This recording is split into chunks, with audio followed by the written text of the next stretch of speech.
Hello. I said hello, but I was muted. Hello. How's it I'm going? in my car, so I'll be at my desktop soon.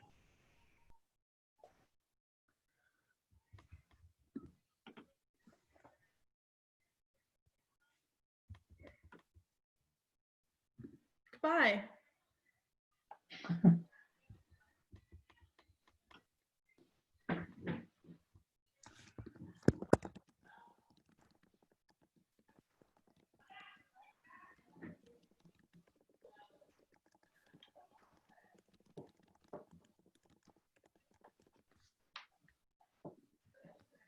Hello, Tom.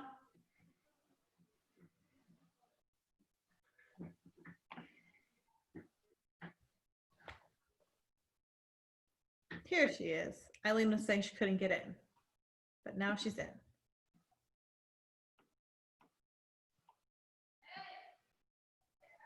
Hey, girl. Hello. Yeah, sorry, it's my room, and I was a little late. No, I was going to say, so the Zoom link that's on the calendar is not the same as this one. I copied this one from the calendar. It's not? I updated it. No, I literally just got a Google notification that said, like, it was a Google alert for a calendar, and it said, Yang Gang meeting at 5:30. I clicked on that link, and it took me to a different room. I could post the link in the chat where it sent me. Yeah. Let me see if I can update that real quick. So not the one on the calendar channel, but the one on the Google calendar you said you're meeting. Right. Right.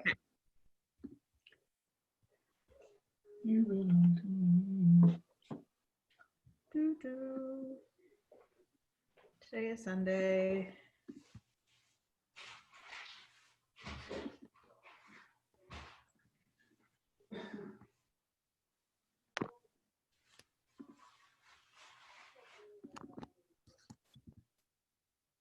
Okay, I'm updating it now.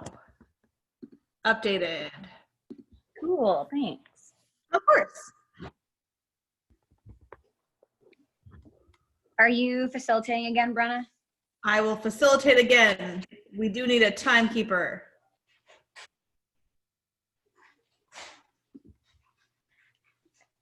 Hi, Michael from Kentucky. Hi. So guys, Hi, Nikki. Oh, damn, I thought that was me. How's it going? Hi. Going. I'm calling Nick Nikki now because he thought What's that? you guys can both be Nikki if you'd like. Oh, wait, where's the other one? Oh, hey, what's up? I won't fight you for it. I just, yeah. There can only be one. Hi, Oh, you'll- Steven. Hi, Billy. Hi, I Brenna. missed that. Where are you from, Nikki? hey everyone. I'm like an hour out of Pittsburgh. Okay, cool. Mhm. I got some friends down there in Morgantown, so I've been through Pittsburgh a bit.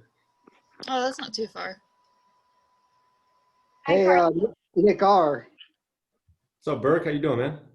Every time you talk, man, I love being able to see that it looks like I'm sitting on your shoulder. Oh, See that? how's that work? Bring in your Oh, ear because a of the picture. I see. Okay. little. Nice. Carlos, I love your picture. It makes me laugh every time I see it. Thanks. That is funny.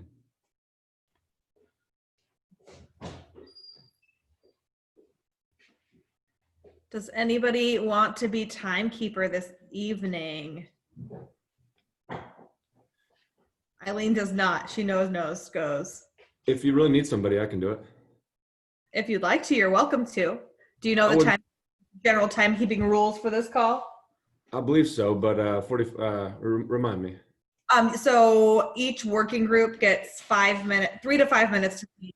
At 4 minutes, we give them a 1 minute warning. So you just start a timer when they start talking and then warn them at the 4 minute mark. And then when we go into open comments, people get a warning at 45 seconds. Get a warning that they're done or what? Oh, that they have a minute to speak. So at 45 seconds, they get a 15-second warning. Gotcha, cool. Warnings in chat or verbal? Verbal. Cool. Got it. I just want to throw out there, this is my first meeting, so go easy on me, please. That's it, Nikki, you're leading the meeting. You I'll go pass. easy on us. Oh, you guys. We're so excited you're here. Nikki. Totally. Thank you. I'm happy to be here. I'm really excited. Did you get a chance to watch the video of the board meeting with Andrew Yang last week? No. Cool, cool. We should throw that link up there. I'll Yeah, I tap want to see that. that. That will be here in moments. And for board members that are on this call right now, I don't know if you guys have had a chance to review the slide that I threw together for our board, but if you want to go check it out. Well, are you going to speak for the board today then? I mean, You're- I can. Brendan usually does, so I mean, he can if he's on. Beautiful. All right, just so everybody knows, we'll get started in about 2 minutes. We'd like to give people about 1 minute to continue rolling in. So we'll start at 31 after. What up, Drew and Ray? Ray, trickle up. Okay. Hello. Oh, Colleen's a ghost. And Ray from Nowhere is such a deep Star Wars cut, and I love it so much. Love it. Oh, he's got memes of him. Hello, Michael Patrick. How are you?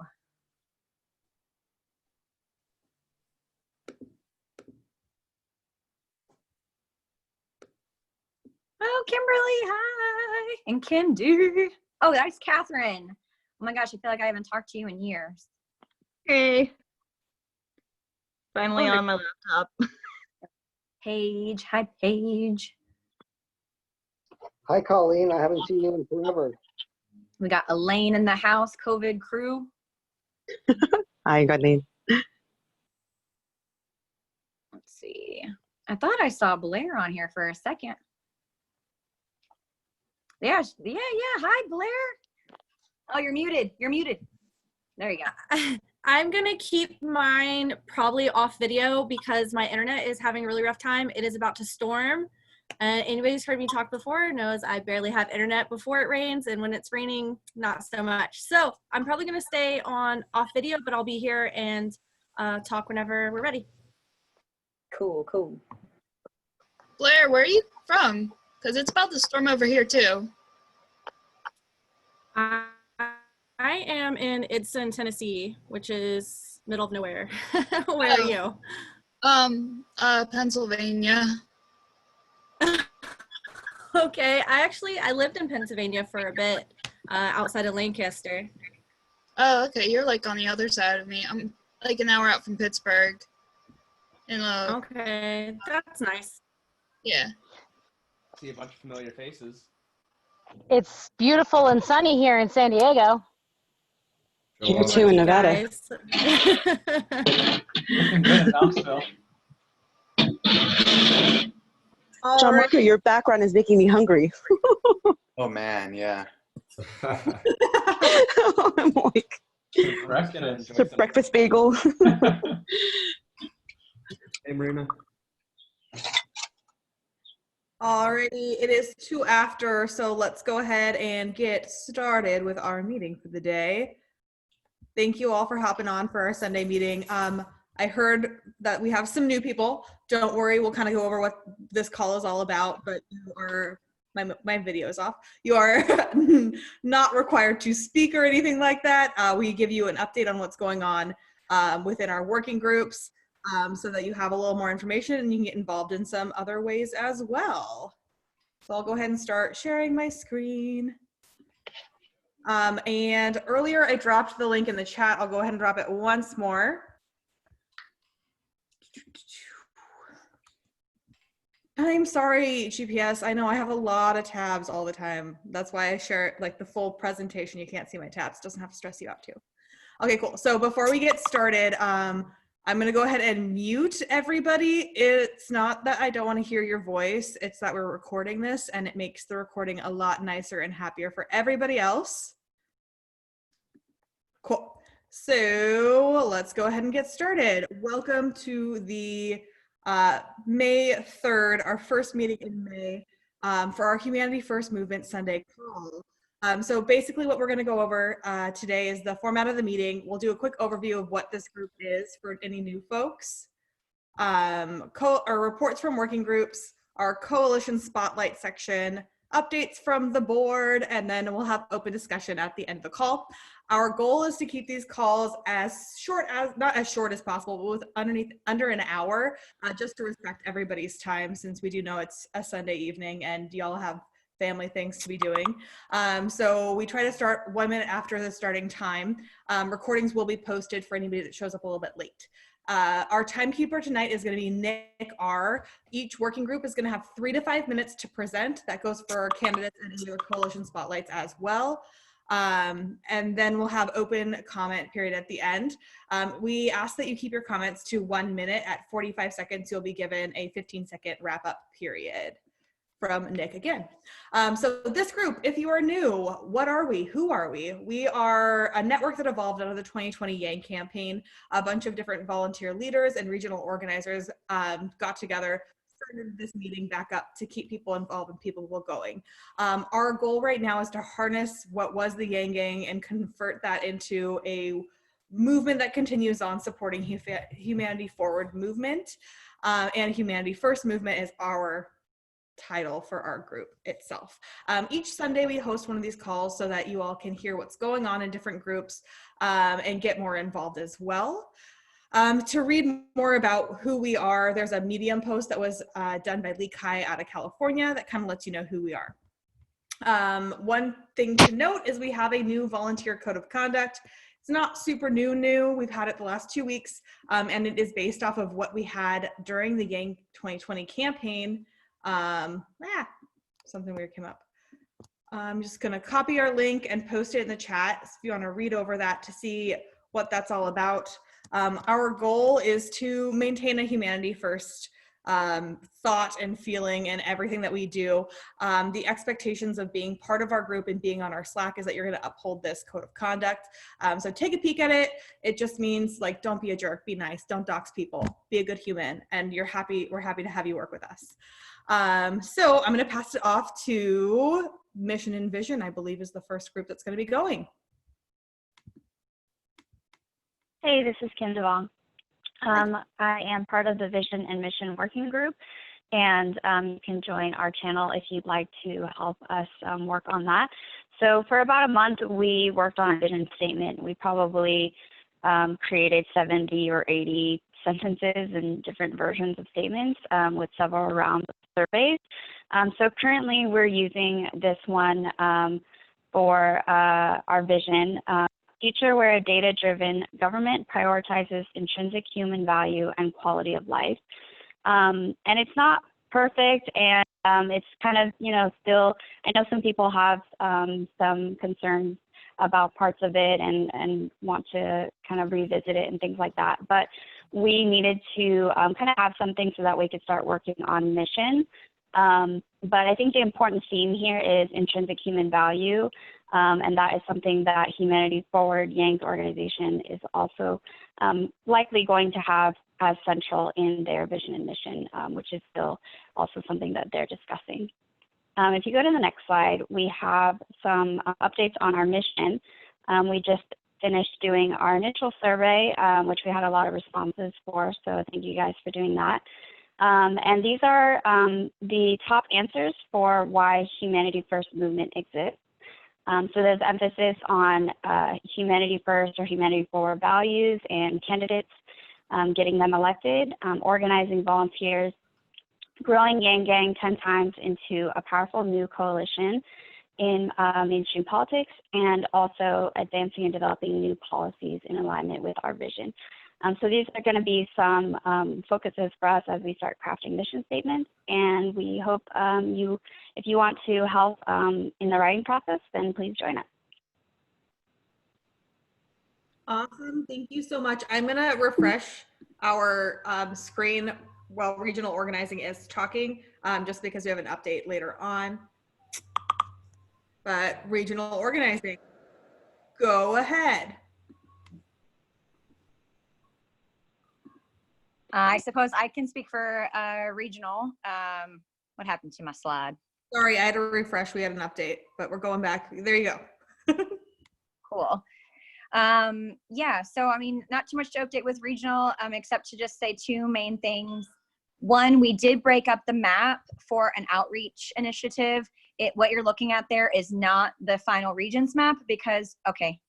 Okay. Catherine telling me that she can talk about the election slide. Yes, I was hoping you would, Catherine. But yeah, so this is the map that we broke out for regions just for initial outreach. So it's not for like finalizing regions. There's still a lot of communication happening with Humanity Forward Foundation and chapters and things like that. The priority is for establishing connection and providing value to local movements. And then setting up meeting dates for all of these regions. Again, not finalized regions, but just for the sake of connection outreach, reach out to all of these regions and find leaders, at least one state lead, and then like have a meeting within that region. So the Southwest had a meeting on Friday and it went really well. And it was really good to kind of connect these people who didn't know what was going on here to this broader movement and loop them in. So done. Check. Awesome. Thank you, Eileen. So diversity, inclusion, and outreach. Hello, everyone. My name is Kiara, and just to update you all on what we've been working on, we are working on Project Connect and Learn. We sort of talked about this here in the meeting last week on Sunday. Some basic elements about this project that we'd like for everyone to keep in mind. We're currently gathering feedback and postmortems on the campaign. We are reaching out to various affinity groups, starting out with members of the Yang Gang or the volunteer base who are connected to those affinity groups. We are currently gathering a list of potential Yang Speaks podcast guests as well from within these communities. And we're hoping to produce a collection of summary presentations that can be listened to. There's an example presentation in this slide that's linked that everyone can check out. And if you're interested in participating, please join our Slack channel. Thank you.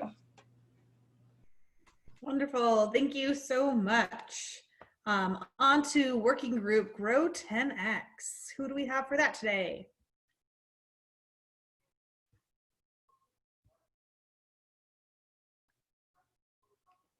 Anyone for growing the Yang Gang 10X? I don't see Brendan here.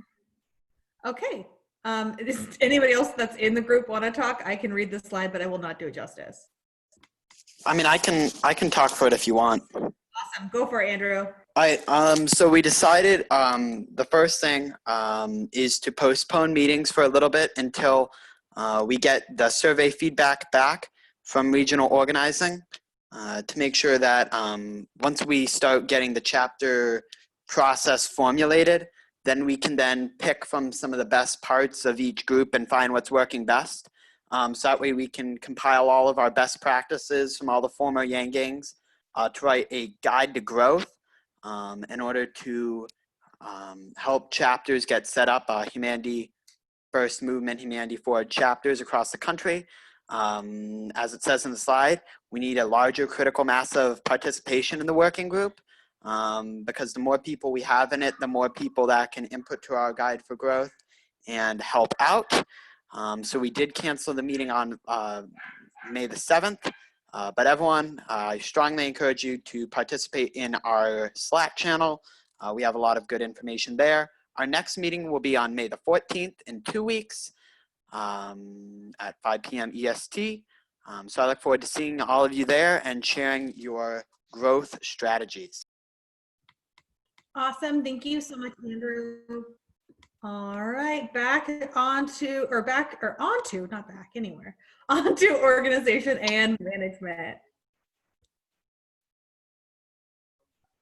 All right, I'll take this slide too, Miss Brenna. Hi, this is Eileen Patterson again. So those of you who are in the Slack working with us, you may have noticed that we used to be OM C, organization management comms, but we decided to drop comms from this group. It was a little too broad and too ambitious. So comms is now its own working group. So that was a big development. And then within organization management, it's basically become a catch for our subgroups. So we have task bars. Nicholas, are you on the call right now? Because I figured you could give an update on task bars. Or Massey. I can give an update on that. Oh, okay, or Catherine. Yeah, so you might have noticed that there's a new channel that appeared, the All Start Here channel. And with that, what you as regular folks don't realize is that there's also a greet bot that's been set up that when somebody joins the Slack, it welcomes them, it directs them to this new channel, and you know, gives them a little introduction. And then from there, we've started to see that people are immediately adding themselves to group channels that they're interested in. And so the next thing that we're implementing is kind of a standardization across the working groups. So we'll be reaching out to you where you can have like a little pinned post that you maintain that's like, hey, this is what we're working on right now. So that way, when new people show up, you can just point them right to that and be like, hey, welcome, here's what we're doing. And then people feel welcomed, caught up, and it doesn't feel so crazy. So there's a lot of stuff going on there, but that's immediately what's happening.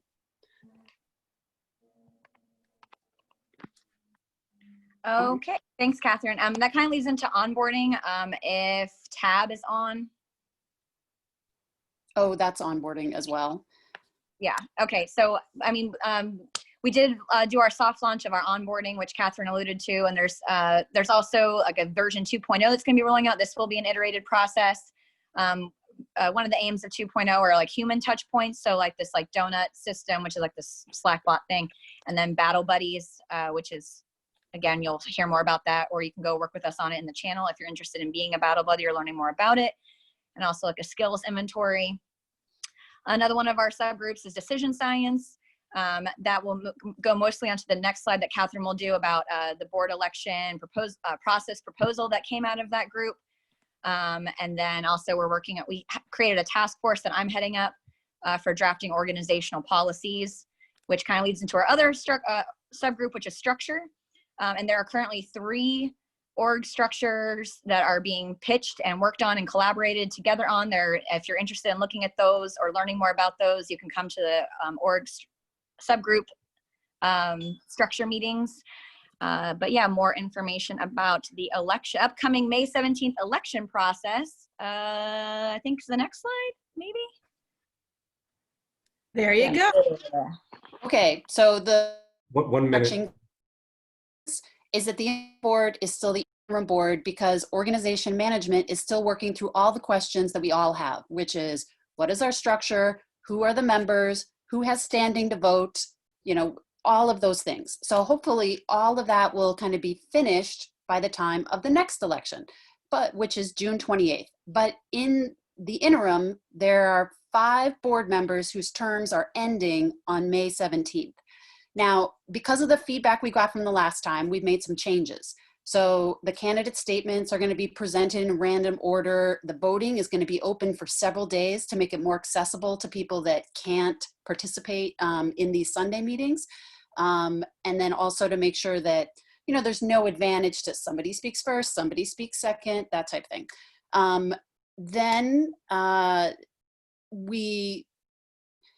But the one thing that we are going to keep in place is that the folks, hey, Brenna, can you undo this, kind of blank this slide? I want to make one change for the recording because we made, you know, we made a change. So the candidates are required to attend, but we're not going to have people speak.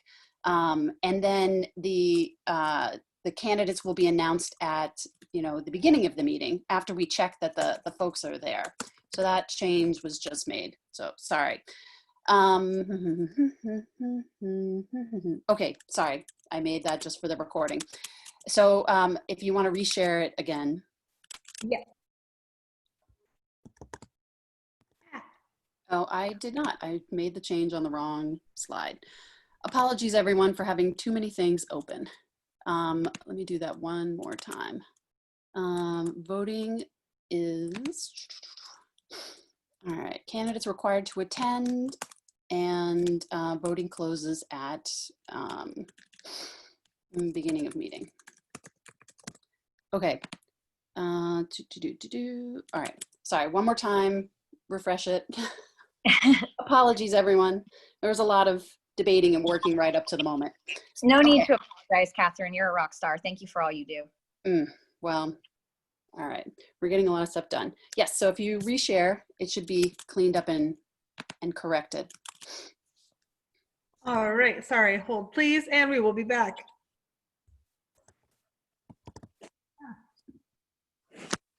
There we go. All right, thank you. Apologies. Okay. So another thing that we added was a nomination process, because we would like a wider set of people to apply. Last time we had 18 folks who applied. And so if you know anyone that you think would be a good candidate for the board, you know, we have a form for you to nominate them. You can skip that if you like, and you can just send them, you know, the people that you know that you think would be good on the board.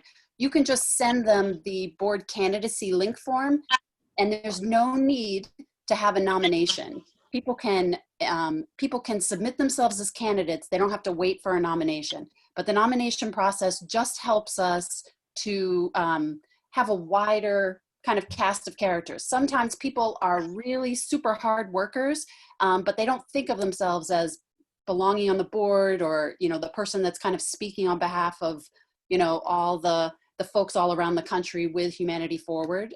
So we would like to get some of those people who aren't going to push themselves forward, but that you think who would be really great there as well. So you see all the deadlines. Because we would like people from the Twitter Yang Gang and Reddit Yang Gang to be able to vote, there's going to be a voting pre-registration where we're going to release that next week in the meeting on Sunday. And then, you know, people have till the Wednesday afterwards to kind of get a code so that they can vote. And then the voting will open on Thursday.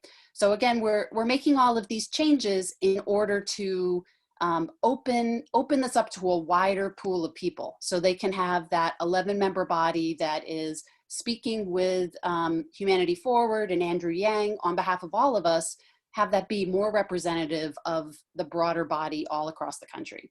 All right, so that's a lot of talking. There's a lot of information on that slide, and I hope you'll share it in your Facebook groups and your Slacks, but I'll stop talking at this point. Thank you so much, Catherine. And I think that about wraps up for organizational management. Awesome. Thank you so much, everyone. So that was a lot of information to digest. Please revisit this slide to learn more about the ins and outs of our next election, but our next election is going to be on May 17th. That's 2 weeks from today. Could you show the previous slide just for a second?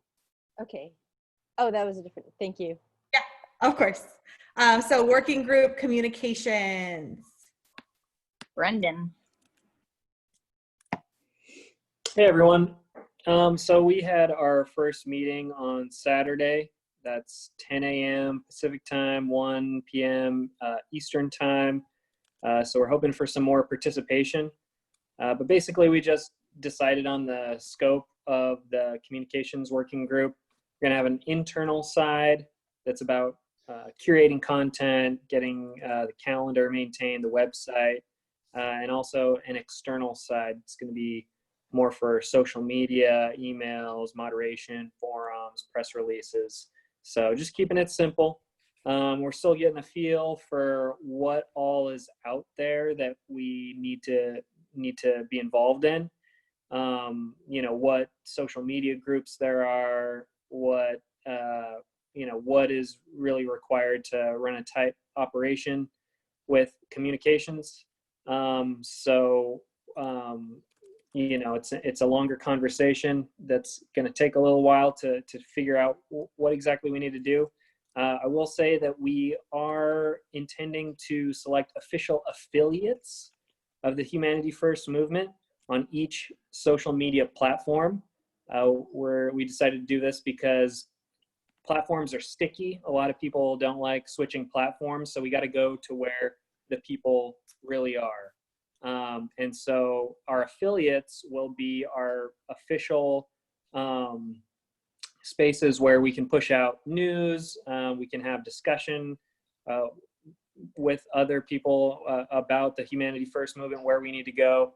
We can distribute information about meetings and everything. All decision making will be done within the Slack workspace or whatever platform we move to eventually. But otherwise, we're going to have a bunch of different affiliates that are going to act as news outlets. And so there's going to be a constellation of Humanity First movement accounts, basically. We already have a Twitter going on. We have some irons in the fire with setting up an official Discord as our affiliate. And the conversation is continuing about how we want to structure that. So come and join us next Saturday to make your voice heard about that. Awesome. Thank you so much, Brendan. On to working group tech. Tech. Let's go, Yenny. Come on, let's go. Oh, I can do that. So basically, there's a G Suite that we've implemented, and what that means is that'll be like the hosting for the national website and for emails and possibly for state websites where we're all in one architecture together. So that's being developed, and we're looking at a CRM. So basically the database of all of the Humanity First movement members. And we've cleaned up an input, the input for the spec, and we're going through like an iterative 2-week process to pick this. And what that means is we'll start having like a centralized area where we can kind of put in all of our kind of the membership information that we collect, and people will have admin rights at their state level to be able to use this for their mailing lists, event invites, all of that stuff. And we can, you know, look at analytics and data to see how we're growing. So then there's a team that's working on the implementation of our first National Humanity Forward website. And if you would like to join in any of these efforts, please add yourself to the #3 Tech Slack channel in the national Slack. And our weekly meetings are Saturdays, 7 to 8 p.m. Eastern Standard Time. So please come on in and join us. Awesome. Thank you so much, Catherine. All right, on to candidate support group. Hi, I'm Rachel Davies from the Atlanta Yang Gang. A couple of us met yesterday for the candidate support working group. The Slack channel had been inactive for a couple of weeks, and from what I understand, the working group has been inactive as well. The Distributed Forward, Drew from Distributed Forward met with us. We realized that Distributed Forward has been taking on the bulk of the candidate support work at this point. And so with that, we recommend for the time being delegating candidate support activities to Distributed Forward, updating the Slack channel to reflect that, and redirecting interested volunteers and candidates to Distributed Forward. But recognizing that Distributed Forward is an independent organization, we just want to keep that Slack channel open because we don't know what will happen in the future, but also keep it live to announce further volunteer opportunities. So with that, I wanted to turn it over to Drew to talk a little bit about Distributed Forward. Hey, everybody. I think I've gone over, I've talked about Distributed Forward a little bit in the past. I'll give once more with vigor. So Distributed Forward kind of grew out of the end of the Yang campaign, realizing that traditional campaigning is a thing of the past at this point, and realizing that we needed to harness new and exciting ways to do direct voter contact work. Particularly for pro-UBI candidates up and down the ballot. So that's where that came from. Currently, we are supporting a little more than half a dozen pro UBI candidates across the country: Oregon, California, New York. It's pretty sweet. So so if you do want to get involved, this is a little out of order. You can go to the website, distributedforward.com/join Slack, join-Slack, and that will get you into our Slack. I'm going to do my best to continue to cross-post between the Humanity Forward Slack and the Distributed Forward Slack, because that's not going to get confusing or anything. I'm going to continue to post between the two, so you'll have an idea of what's going on and the help that we need. In particular, right now, so we have some candidates that are kind of in crunch time right now. The primary, the most urgent need that we have, if we're going to support a pro UBI candidate, is to call for Heidi Briones in Oregon. Oregon is a vote by mail state, and people have their ballots in their hand, ready to go right now, and some of them have already sent them in. So like we're actively losing votes if we're not calling voters in Oregon. So we need all the help we can get. It's a blue state, super easy calls. People are really chill. A lot of them don't even know what candidates are running. And if you just talk to them about Heidi, you're going to win some votes. So it's super easy. You should absolutely do it. It's a lot of fun. We're also going to be doing some calling for David Kim. Jermaine Johnson has an interesting texting campaign. We're going to talk about absentee voting there. And we just took on Badrun Khan, who's a candidate in New York. And we are going to be texting for them as well. So that's it. Happy to see you over there and also here. Awesome. Thank you both so much. Oh, and I'm sorry, Michael, I'm sorry, real quick. Michael asked, what about Mike Breuer? They are still working over there. A lot of the volunteer support there actually comes directly from his Slack channel. But they are doing texts right now. Sorry. Awesome. Sorry. Thank you. Alrighty, who is speaking for the board tonight? I was kind of hoping Brendan, I put the slide together, but I was kind of hoping Brendan would take it. Ha, okay, I can do it. Though this first item right here is pretty tough to announce, but Peter Chun has wanted us to make it public that he is resigning from the interim board, which isn't something obviously that we wanted to happen, and we're so thankful for all of that Peter has done for the movement, for this organization.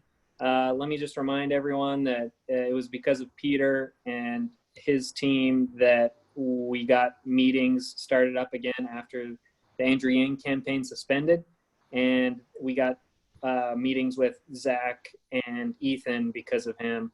And he's going to be focusing more on his local organizing and volunteer opportunities, like being a Humanity Hang host. And we're so thankful for everything that he's done, and he's still part of the team. Obviously, this opens up some room for some other people to run for the board and to serve in different ways. So thank you so much, Peter. And yeah, we did have a meeting with Andrew Yang earlier in the week on Monday. So that video is now available. You got the link right here if you guys want to check it out. It's great to see how Andrew is totally on the same page as the rest of us, and we're all working in sync. It seems like every week we're getting better and better coordinated with what we really need to do to accomplish our objectives. So that's awesome. Definitely tune into that. We got the upcoming elections on May 17th. Already talked about that. For the board, Yenny is up for re-election. I myself, I'm going to be standing down to serve more in a local capacity for Arizona. And Brenna is doing the same. Hugh is still going to make up his mind. So we'd love to have him as a board member if he's willing to continue, and if he gets the votes, right? And we're going to be continuing to set organizational priorities and really nail down what the most urgent tasks are to become more and more efficient over time. So look forward to all of that. Thanks, everyone. Awesome. Thanks, Brendan. So don't read this too hard right now. This is for you to check back in on if you heard anything you were interested in joining. This is a list of all of the different meetings for the different working groups throughout the week. But it is a lot. So if you're like, oh man, I really enjoyed insert presentation here, find that working group and join their meeting, or at least their Slack channel. So to talk a little bit about current volunteer opportunities, again, there's a lot of information in here, but there's a few things that we are recruiting for actively. So we started Humanity Hangs, which is just a modified version of the Yang Gang Hang. That was really a decision of Andrew Yang to start doing again. If you are interested in hosting one of our breakout rooms, there is a form to fill out there. We are also actively recruiting for COVID relief callers, which we'll talk about in just a second. And then we need some more members to be active in a couple different groups. So the tech group, our comms group, the legal private channel. So if you are a lawyer or know a lot about law, there's a private channel for support there. Branding is also a private channel as well. Those are all of our internal ones. Externally, we've got a couple different groups. Sorry, I'm reading the chat. I got distracted. So Income Movement is doing a lot of work lobbying Congress about our COVID response and lobbying for emergency UBI. Distributed Forward, Drew just spoke about, but we are looking for volunteers to call, text, make some different fun, exciting things to share on the internet. There's tons of opportunities. If you're passionate about something, there's probably a volunteer opportunity for you there. And then Young Americans Coalition for Unity has some volunteer opportunities as well. Go to yacu.org. That is headed up by Andrew Wan, who was previously the Yang 2020 youth director. So now I'm going to talk about phone banking. So right now we're doing a really fun phone banking program that is not your usual phone banking. You get to call people and we get to give them money. So over 50,000 people have applied for the Humanity Forward COVID Relief Fund. We are giving out microgrants of $250 to everybody basically that we speak to on the phone. The goal is to get money in every single person's hand that has applied. We were just fortunate to get a very large donation from a person, and we currently do not have enough callers to give out that money efficiently. We've trained 36 callers as of this morning, so we really need your help to help us grow. I'm going to drop this link here in the channel, but we are asking that everybody on this call share this link with 3 people. If we all share this with 3 people, they don't have to be Yang Gang, it could be anybody who wants to help us grow, who wants to make phone calls to give people $250. It's a really fun way to connect on a very personal level. It is really enjoyable. It like brings your day like sunshine and rainbows. Please join us and share that link. Again, you do not have to be Yang Gang. This is not a political call. We are literally just giving people money. There are Thanks, Tom. There are currently 3 trainings set up for this week. Wednesday at 8 p.m. Eastern, Friday and Saturday at 3 p.m. Eastern. If you have at least 3 people who want to be trained, let me know. I will run a training for you all. We want to get you going. I am happy to host more trainings. These are just what I put on the schedule already this week. So please join us, call people, and give away $250. Thank you. COVID and relief. What a great transition here. Who's going to talk about emergency UBI advocacy? I would love it if Stacy would give this part, and then we can also, in addition to the spotlight part, if you're open to it, Stacy. Sure. Yeah. Thanks, Annie. Hi, everyone. I'm Stacy Rutland, co-founder of Income Movement, and I see a lot of familiar names and faces on here. So right now, what's happening with COVID, the COVID-19 response, we've really in the last couple of weeks focused pretty deeply into trying to influence and affect what's happening right now with the next phase of stimulus that's being negotiated within Congress. So, about a week and a half ago, we heard that as Congress shifted from the next update to the small business funding, that they were shifting into the next part of the stimulus for how to support people, and that ongoing regular payments to people was not on the table.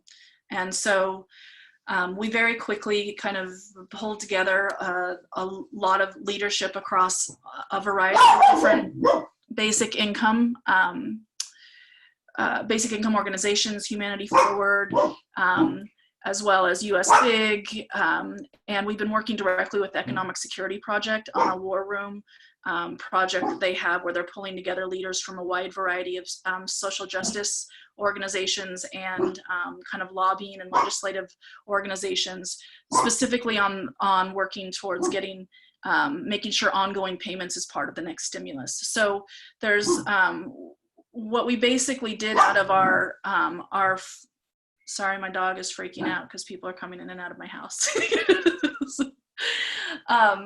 So what we basically did out of that that kind of intensive couple of days or a couple of hours of figuring out what to do for the next 2 to 3 weeks was we pulled together a set of actions that citizens can take to influence and affect Congress. So letter writing campaigns, phone call campaigns, as well as how to get things trending on Twitter and social media to just really be attacking Congress from all angles. We pulled together the link here, bailoutthepeople.com, is a single website that is getting updated regularly with the kinds of actions that people can engage in to apply pressure. And so as we kind of continue to move forward, we have a daily stand-up Monday through Thursday where we're basically just talking about the current state of the legislation, so we understand what's going on and can understand if we need to pivot accordingly, so that we're really kind of working in a coordinated effort with lobbyists on the Hill who are having backdoor conversations with Congress people. We want to make sure that what the public is saying and the pressure that they're putting on Congress is kind of the same language and the same ideas as what's happening behind closed doors. So that's a good kind of summary of where we're at for the next 2 weeks. We're really focusing almost exclusively on Congress. Historically, before this kind of key moment, part of the COVID-19 kind of citizen action included a variety of other actions, but those we've kind of put on the back burner. Things like letter to the editor, writing campaigns. We were doing some phone banking for a while and just reaching out to the community to see how everyone was doing, and kind of sharing resources and some of the mutual aid, the great resources that mutual aid's been pulling together from different communities. But those we've, like I said, kind of put on the back burner a little bit so that we can be all hands on deck for the congressional side of things. Beautiful. Thank you so much, Stacy. We had our coalition spotlight next is income movement. Is there anything else you want to add about income movement? So we work on, we really are working on what we consider kind of the 3 pillars of building a movement for basic income. So we have the grassroots side of things, and then we also, and obviously right now that's the kind of things that we were just talking about with Congress. We also work on the political side. So we endorse candidates, UBI candidates. We also help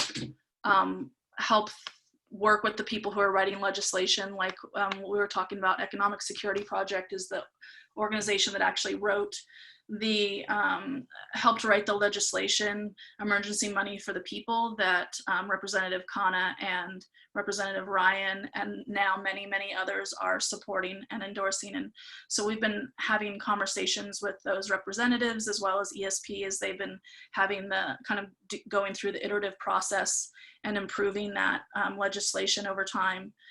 And then we also work on the thought leadership side, and a lot of that is really around building alliances both within the basic income community as well as other social justice organizations. So organizations like Poor People's Campaign, Justice Collaborative, Black Lives Matter. We really focus a lot on organizations who have already been doing so much important work in the economic justice space and making sure that we're having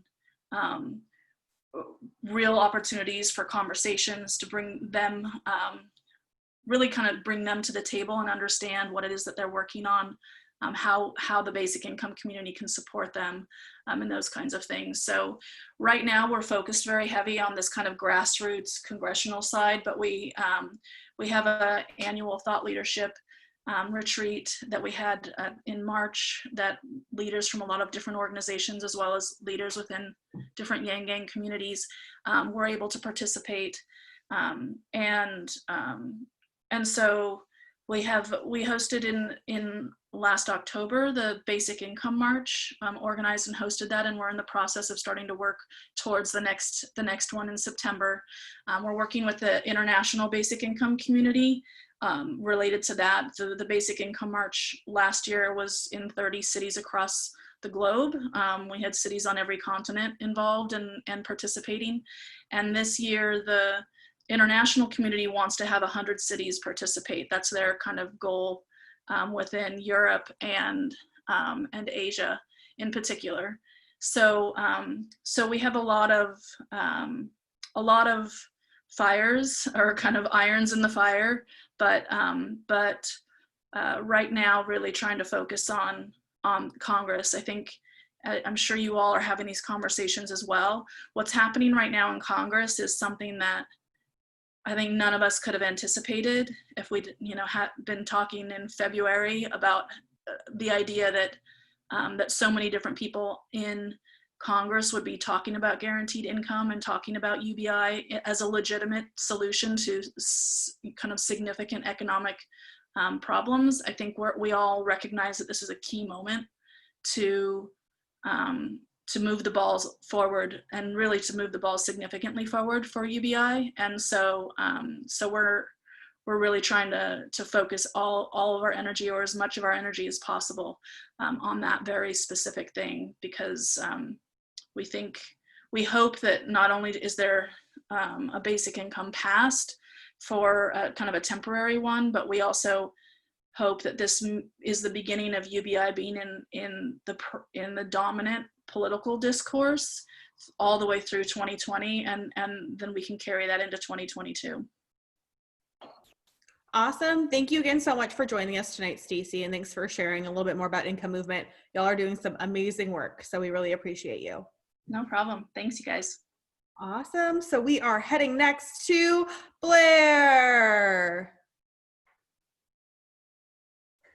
Blair, do we still have you, or did we lose you? Hey everyone, I love meeting with this group. This is the most lively and enthusiastic group. I love you all so much. So I think I only have like 5 minutes, right? Yes, ma'am. 5 minutes. Okay, so I'm gonna speak fast for you guys, okay?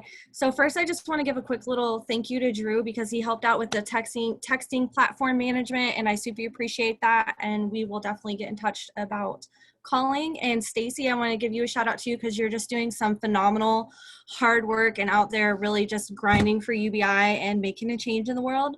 And I am enthusiastically but patiently waiting to hear back on that endorsement. I love you guys so much. And news on my campaign, I just got the Black Coffee Justin endorsement, Humanity First Party endorsement. I have several in the works on the way. And my last fundraiser went really well. If you guys don't know, we were able to raise $6,000. We're out here feeding families, no means testing.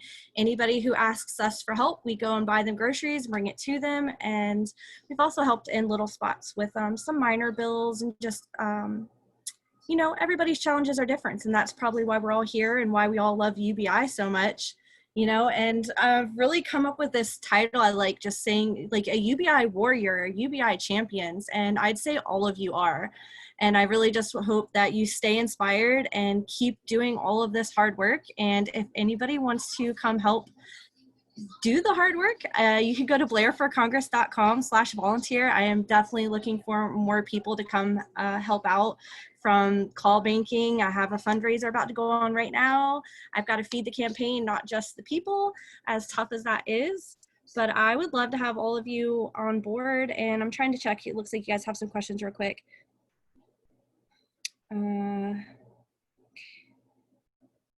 I am running against quite a large group of people. The Republican side has 16 challengers, and I have 2 Democrats on this side, but I am definitely the favored candidate for the Democrats. The incumbent is stepping down, so it's actually a pretty open slot, and that's why there's so many people running. It's going to be interesting. We have a debate coming up actually on the 7th. If anybody wants to watch, we can drop a link in here.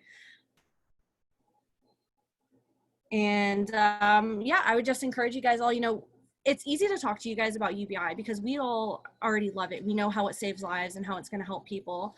So again, I just want to keep you guys motivated and encouraged. Does anybody have any specific questions other than what I've already addressed?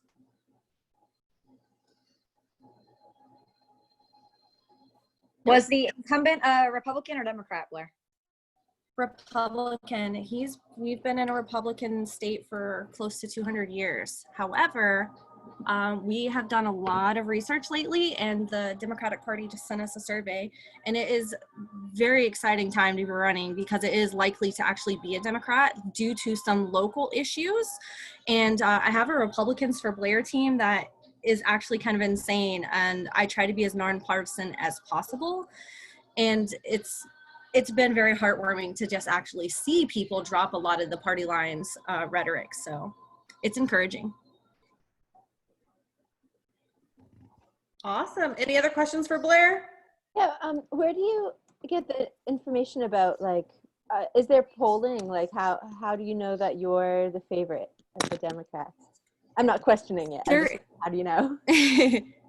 Yeah, there is polling, and just from general voter outreach, I have met some even supporters for some of the other candidates, and after I talk to them, they turn around and hand me their button or pen, and they end up joining my team to volunteer. So that's a really good sign to me, just on, you know, a general level of outreach. But as far as polling goes, and the TNDP, which are local Democratic Party chairs, they've done some local polls, and some of the groups are not allowed to endorse a candidate until after the primary publicly, but that doesn't, they still are somewhat open about who they're supporting. That's really, I couldn't give you more details than that without throwing somebody else under the bus. Oh, sure. Okay, thank you. It looks like somebody asked if we have a Slack. I think Slack is the only thing we don't have. We have Discord, Facebook, Instagram, Twitter, basically everything but Slack. But if you just go to the link up on the screen, the blairforcongress.com/volunteer, it'll give you a form to fill out, and then we'll get you connected. We'll plug you in wherever you want to be. Awesome. Thank you so much, Blair, for joining us. It's great to hear from you. That takes us to our open questions and comments. In the interest of time, we are looking to end this meeting after an hour of being active. We have about 9 minutes left, so we'll go ahead and take some hands. To raise your hand, please go to the participants button, and there's a raise hands function. It looks like Andrew has his hand up. We just have one quick qualification on the candidate stuff. Yeah. Those forms and things are currently still being feedbacked and worked through. They are not 100% yet. We've got a couple edits that need to happen. Yeah, that's for the May 17th election. Yep. Awesome. And just give us a couple hours, we'll be done. Awesome, thank you. Okay, Andrew, and then Glenn.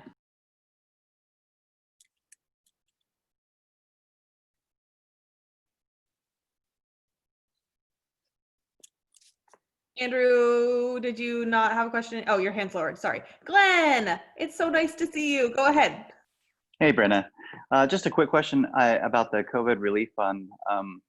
My brother and his wife got sick with COVID-19, lost, all of their income. I would love to help them out in any way that I can. How do people go about applying for that, or are applications still open at all? So applications are still open. It's on the Humanity Forward website. I'll find the link and I'll add it to the chat for you. I'm super sorry to hear that. Like, that's really, really unfortunate. I'm sorry that your family is going through that. I hope They're recovering. They're recovering well. My brother's going to have like permanent damage to his lungs, but they came out the other end of it mostly okay. Okay, my heart goes out to you. I hope that everything's doing all right. And it's really good to see you. We've Thank missed you.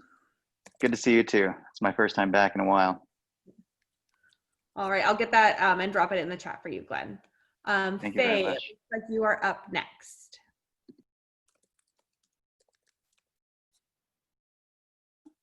Hi. Yeah, I wanted to let everybody know that we have up TP, Fred Ramey's organization, which used to be Truckers for Gang Pack. And so they're now something called TP Brigade. It's at short link. I'm going to put in the chat in a minute. Okay. I'm also still wondering, how are we getting the word out meetings, because like literally one at a time, like messaging groups, and I'm too slow at it.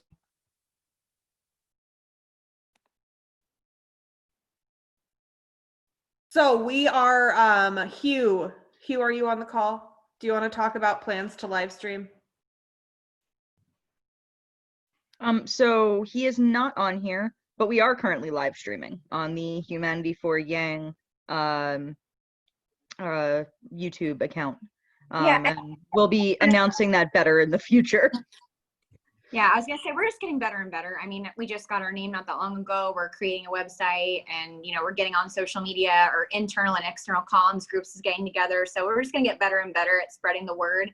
And we need all of your help too. So we appreciate you spreading the link and spreading the information, but we're just, we're working on it. For sure. Yeah, and if I could just add, if anyone wants to help out with those processes, that's what the communications working group is for. We meet on Saturdays, 10 a.m. Pacific time, 1 p.m. Eastern time. And we're going to be recruiting teams that their whole job is to get the news out to as many groups as possible, as many outlets, and post meeting times and all of that. So come and join us. Awesome, thank you. Robert, your hand is next. That's the only other hand that is up. If anybody wants to put their hand up, please do.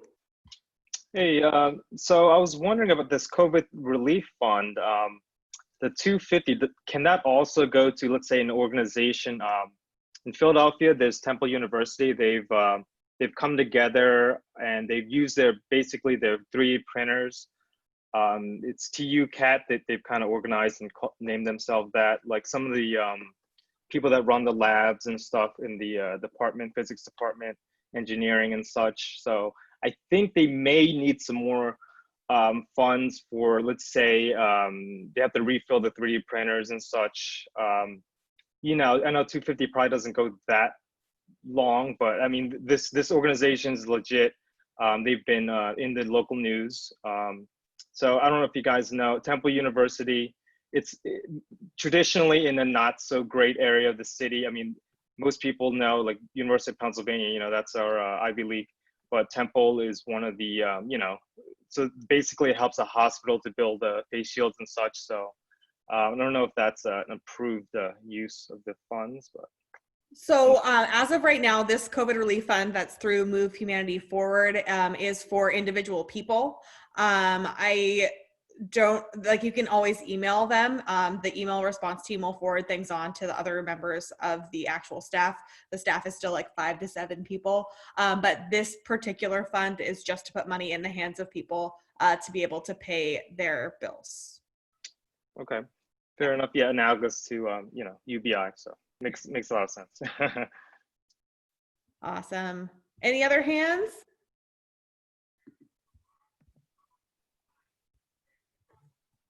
My hand's up. Oh, go ahead, Colleen. Okay, just in the interest of time, I just want to ask Stacy, Drew, Yenny, and Brandon, would you just look out for, I'm going to send you a direct message over Slack with my questions. Yeah, okay. Sure. Yeah. Awesome. Any other questions before we go? Yeah, quick question. I was going to ask, not that I've received anything yet, but I'm saying like if people have received money from Humanity Forward, because I know a few people, can they also be callers, or is it a conflict of interest? They can absolutely join us with calling. So tinyurl/.com. I'm going to type, I'm really bad at typing this. It's in the, it's in the slide presentation. But yes, we have had a couple people who, after having these phone calls, have asked if they can start volunteering as well. So we will love to have them help if they would like to. Awesome, I'll share that. It's Thank you. tinyurl.com/relief collar or / you know the one. Thank you. Thanks, Catherine. It's posted in the chat now. And Nikki, your hand is up. Sorry. 2 questions. How soon should I wait to get an email about like the when I work for the moderator calls and the hang calls and the relief calls?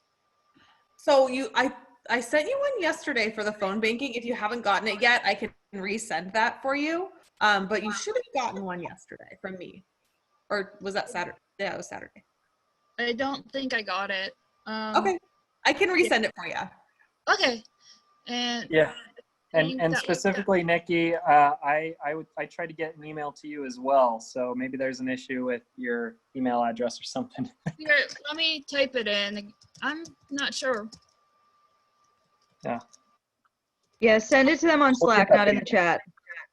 Not in the chat? It will be public to everyone. I'm not afraid of anything. We would still recommend against that. Okay, who do I need to send it to? Brendan and Brenna. Okay, that'll be easy to remember. We basically have the same name. Right. All right, say your hands up again. Wait, is it still up? Oh no, phases. My hand is up again. Know that Boyce just joined us. I don't know if Boyce is here.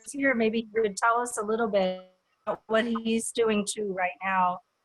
He's starting something called Trickle Up. Are you here, Boyce? Or paying attention?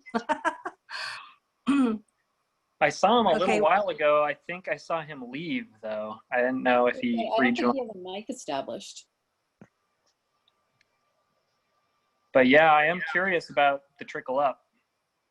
It looks cool. Maybe Boyce can be a featured coalition spotlight in the future. Well, Cool. he is kind of, it's kind of a coalition because it's not a program of its own, I don't think. Kind of aggregates different content creators. And so everybody who is a content creator should be able to join it. And I think they're being, just out with people. So I'm going to try to get him in here to talk about that. It's called The Trickle Up, and I'm going to go ahead and post that link. Thank you. Awesome. Thank you, Faye. And then out of the interest of time, it is now 1 hour into the meeting. Burke has his hand up. So Burke, go ahead and take us home, and then we'll close out comment after Burke. Alrighty, no problem. Actually, I just wanted to say hi to everybody. I wanted to give a small little update of what I'm doing in my campaign, and ask for everybody's kind of that put me in their thoughts for the next couple of weeks. As I mentioned before, my district, the numbers are pretty low. And out of the last 3 primaries altogether, it's about 4,000 people that voted in the primary. I've gotten a hold of the voter list and the phone numbers, and I personally, most people would say I'd want the help phone banking, but I actually don't. I plan on personally calling all 4,000 of those numbers myself at about 200 a day for about 20 days. And try to get my name recognition out there. So if you see a little bit less of me on social media and all that, that's why, because I'm on the phone. Awesome. Thanks, Burke. And hey, I was wondering if I could close off with a question. I actually had one. I couldn't raise my hand. I will allow it, Brendan. All right. Thanks, Brenna. And it is directed to the candidates. I don't know if Burke's the only one who's still here, but just looking at the future, you know, if one of our UBI candidates is elected this cycle, then you will officially, they'll officially have more political experience than Andrew Yang. And in some ways might be seen as a new leader for the movement. And so I'm just curious if there are any plans from our UBI candidates. How would you lead the movement? What would change? What do you have? What could you bring to the table to lead the movement? And I'm just interested in your thoughts. Well, I'll jump in real quick just to state that my candidacy is on a state level. I know pretty much everybody else that's running for UBI is on a national level. So my whole program on how my UBI would work and all that, which I won't go into right now, and if you want to, it's on my website, burkefornevada.com. But so mine's a little different, but I would love to hear if Blair's here, what she has to say.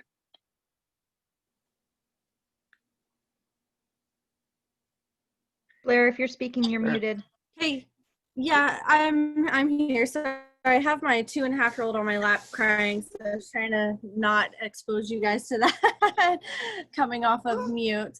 Yeah, no, I think that's a great question, an interesting perspective that I hadn't even thought of about how Andrew Yang hasn't even had a chance to do this politically yet. So, and we know it's going to happen. We have a few candidates who have more than a few. We have a large amount of candidates who are doing really well and looking to win these elections. So it'll be fantastic to see these UBI warriors really push through. I think that the biggest step is really just to get it implemented, right? That is it. We already kind of know how we're going to pay for it if we're going off of Yang's plan, which I am. I know some candidates have modified it, but I think that the best way to do it is with the VAT and how Yang had it already laid out and planned out. And Scott Stanton's has, been championing it loudly and successfully. It's been phenomenal. So I don't know that we're going to even have to do that by then. I honestly think that UBI is coming. We're talking about it, we're seeing different proposals every day. So I'm actually hoping that there'll be some people in there and that they don't mess it up before we get a good group of us who actually understand it better and can relate to people's needs in regards to getting it. But yeah, I think it's on the way. Awesome, thanks. If I may, one quick question I kind of have for the group is, does anybody know of anybody else running on a state level for UBI, or am I really the only person in the country running for a state level UBI? I know there's a couple in New York. Jermaine Johnson is running for state on state level. Yeah, they're in South Carolina. Yeah, we have a there state are level others. You're not alone, candidate. Burke. Yeah, Suzanne Hug in Arizona. Okay. We should get them together to talk. Yeah, I'm curious about how they plan on doing it on a state level, because I mean, here in Nevada, the way I would do it wouldn't really work in a lot of other states because they don't have the industries like the gambling and that prevalent in cannabis and some of the other stuff. So yeah, I'd love to talk to them. Yeah, I hope we could coordinate that for everyone in the UBI caucus soon. Cool. Yeah, Faye, try to set that up for YGRL. Brenna, thank you so much for facilitating. You did such a great job once again. Oh, thank you. Thanks, Brenna. Hey, Brenna, I think there's one more hand. I think Jacqueline was trying to raise her hand. Oh, do we have a hand? I raised my hand for like a microsecond, but it's too late. It doesn't. I can just go directly to talk about this, ask this question in a working group. So not now. Jacqueline, did you have a question?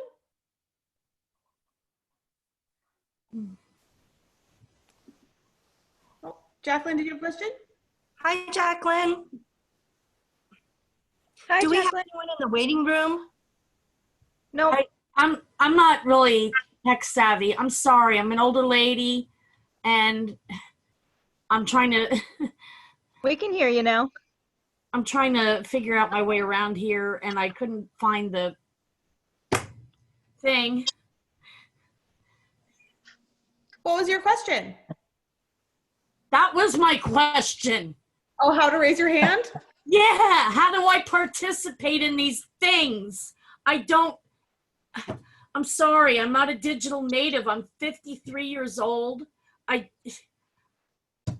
Yeah, there's a learning curve for sure. And I didn't even have a computer, much less know how to use one until I was in my mid 40s. So a lot of this is not how do I put it? I need to be shown stuff. It's like there's another group I'm in there talking about making title cards for the podcast, and I'm like, I have no idea how to do all that. I don't know how to do it. I don't have anybody. I can help you with that one, Jacqueline. Jacqueline, hit me up later. I'm gonna help you with that. Okay. I mean, I'll tell you what I do know how to do. I do know how to use the Dewey Decimal System. I do know how to use encyclopedias, dictionaries, and books. But a lot of this stuff is just hard because you don't learn by osmosis. You need to be shown sometimes, and I'm sorry. I just wanted to No help problem. me Yeah. figure that out. So if I did have any questions at future meetings, which I had difficulty even finding, Yeah, I'm happy to wouldn't have stay. known- I'm happy to stay on and I answer wouldn't any have- questions. I wouldn't have even known about this one if not for Faye sending me a ping through Messenger. I didn't know when this one was or how to get to it or anything. And Jacqueline is in the Slack with us. She's in a committee with us. So, but Angelo hasn't been here to present anything, so we don't know if there's anything to present yet. So. Well, Jacqueline, we got to give you kudos because you're here, and we're gonna get you a battle buddy. So it's like you're slugging away at it. You got this. We got you. Yeah, and just a heads up, we are rolling out an onboarding team that is going to be able to take people on guided tours of the Slack workspace when they join up if they have questions. So it's definitely been a need we've recognized for weeks now. You're not alone, Jacqueline. You're far from the first. I don't know how to use Slack. So. Yeah, it's kind of weird. Hi, Annette. And so nice to see so many people showing up. Annette, oh my God, it's been so long. How you doing? Are you feeling better? Really good. Are you feeling better? Yeah, mostly. You didn't cut your hair, did you? No, it's just back in a little thing, little bun. Oh. I'm just gonna cut in real quick. This does tend to convert into a hang after the meeting is over. So if folks, if you want to stick around for the hang, you're more than welcome. Otherwise, I hope you had a fantastic evening here with us. Thanks for coming. Thanks, Annie. Thank you. Bye, Sorry, Jacqueline and Annette. Just wanted to butt that in there. Awesome. Thank you. Yeah, so stay around, hang out, chat. I heard in the chat and over speaking that there are a bunch of people that would love to help you, Jacqueline. So a couple people said put their information in there, and I'm sure people will be reaching out after this. But thank you all so much for joining us. Happy Sunday. Enjoy your evenings, and we'll see you next week. Thank you. Bye.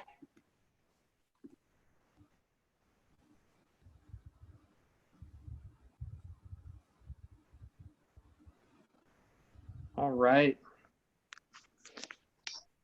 Yeah, good meeting, everyone. I was glad to see that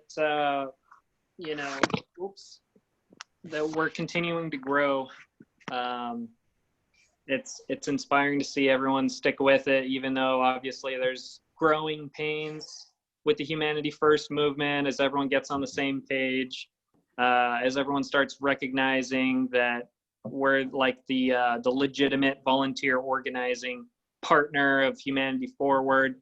It's just a lot of change, and I have this feeling that 3 months from now we're going to have a lot more people involved, making everything easier for everyone. And it's going to take all of us working together. We're all volunteers. A lot of us are new to politics to organizing. So there's a learning curve, even if it's not just with Slack. And so I appreciate everyone's patience, and I hope we can get better and better.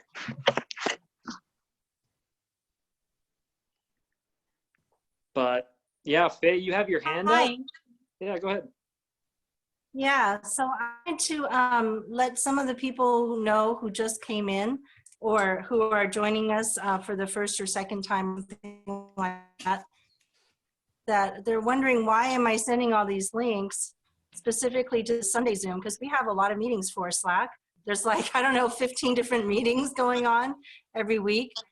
For each working group has their own meetings, but this is the one that you want to be in every week to find out what's happening, because everybody comes to this meeting and presents what they've done over this past week.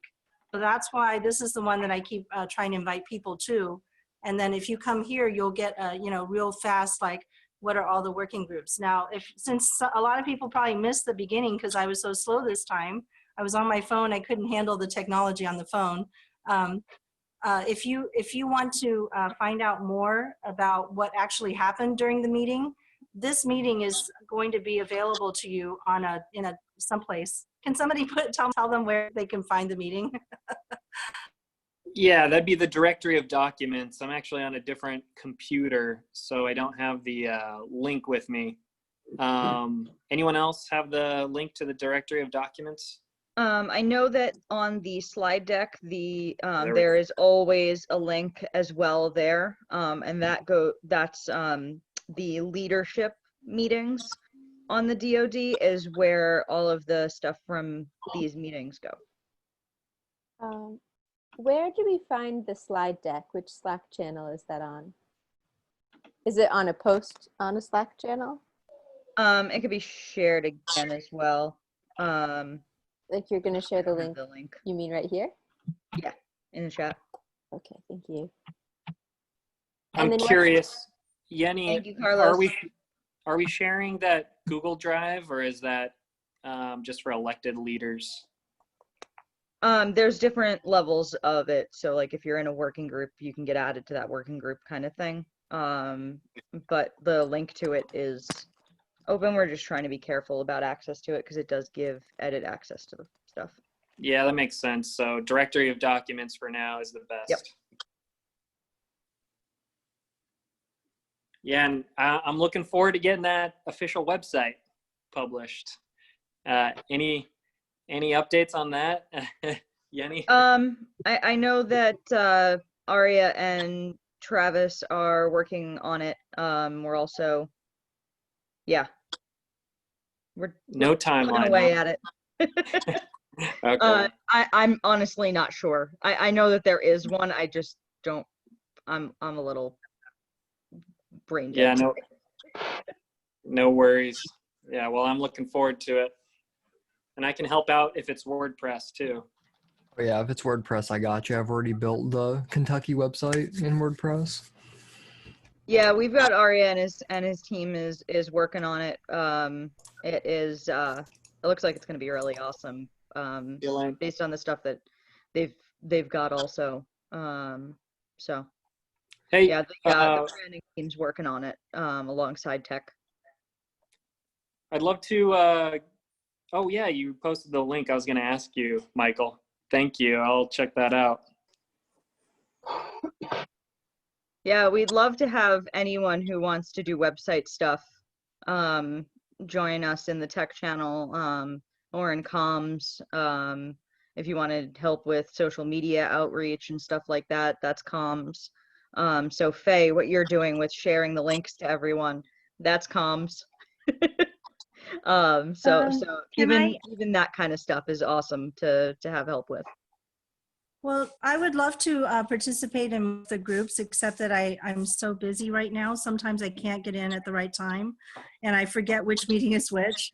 But I have, I would say that this sharing thing is something that you need to announce to all the regional organizers that used to have actual groups anywhere, because it's not like something you've told me that you don't want it posted on public spaces.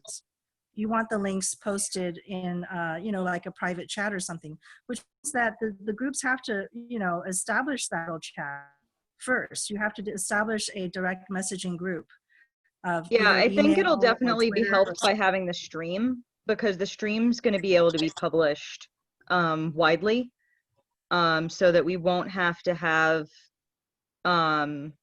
as much concern security-wise of us getting Zoom bombed by giving the link to this to out publicly.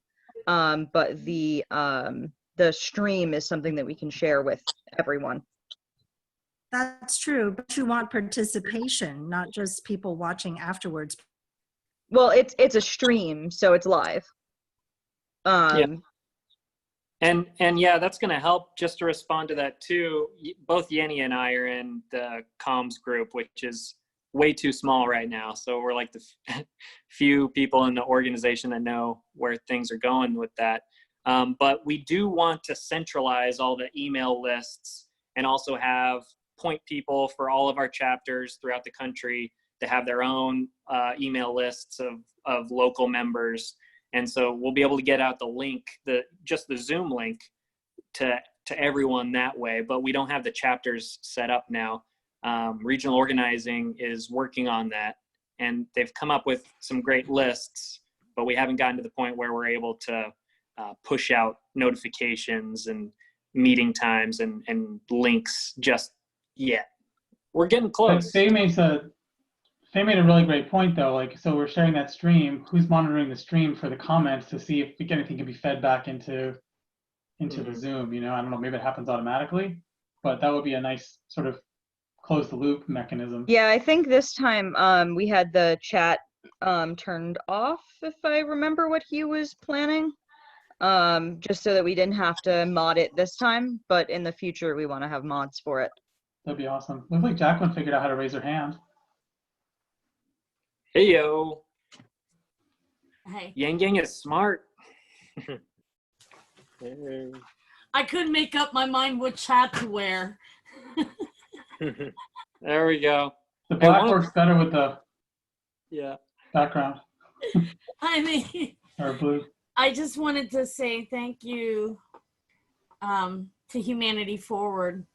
I'm diabetic, and I had been struggling before this COVID mess hit because nobody hires 53-year-old ladies for anything, even at stuff we are smart at. So I had no income, right? And when the COVID mess hit, I was left unable to use my food stamps to buy groceries because the only option to get food was from the grocery stores was through Curbside Express or Instacart, neither of which accept the EBT cards as payment in my state anyway. And I'm diabetic, which means if I don't have food, I can't take my insulin, which meant I would have died. And if it wasn't for you guys with the microgrant, I wouldn't be sitting here right now figuring out how to raise my hand and trying to learn SCAD's more stuff at hyperspace speed so I can figure out how and what I'd be smart at to help and volunteer with, to pay this forward. You guys literally saved my life. That's not hyperbole. Wow. Thanks so much for saying that, Jacqueline. It's for people like you that we are so committed. We're really UBI warriors because it seems like we're the only organization that recognizes human value and wants to put you in a situation where you never have to fear about groceries just because of a pandemic. Yeah, it was ridiculous because I saw UBI, Yang Gang particularly, and UBI advocates in general getting attacked on Twitter by somebody who is purporting to speak for the poor disabled population. And this guy was just going on a tear, being really horrible, particularly to Scott Santins and to Andrew Yang and to, Yang Gang, UBI advocates particularly. And I spoke up and I said, hey, what are you talking about? The help from these programs that you think are so wonderful, would have left me dead because it wasn't money, because I couldn't use my bank card to buy groceries, and the EBT cards were not able to be used.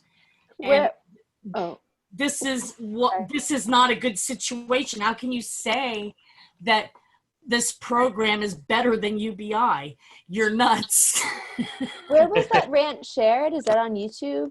Oh, no, this was on Twitter. I mean, I was like in the middle of researching something, and I got shaken out of my reverie by Scott Santons, who tagged me, and I was like, oh my God, I've got an idiot spilling aisle 4 to clean up as soon as I saw what was going down. And, you know, I proceeded to defend, you know, because this person who was doing this was just some random drive-by jerk on the internet who was just attacking, you know, targeting specifically Yang Gang peeps, and specifically Scott Santons, and just slandering the heck out of the UBI that was particularly Yang's policy. And I just said, oh, wait a minute, I have to I have to straighten this out and set the record straight. You know, and, you know, he was going off in this chair saying, you know, you're just out to screw the poor disabled people on SSI. And I said, let me tell you about your wonderful program.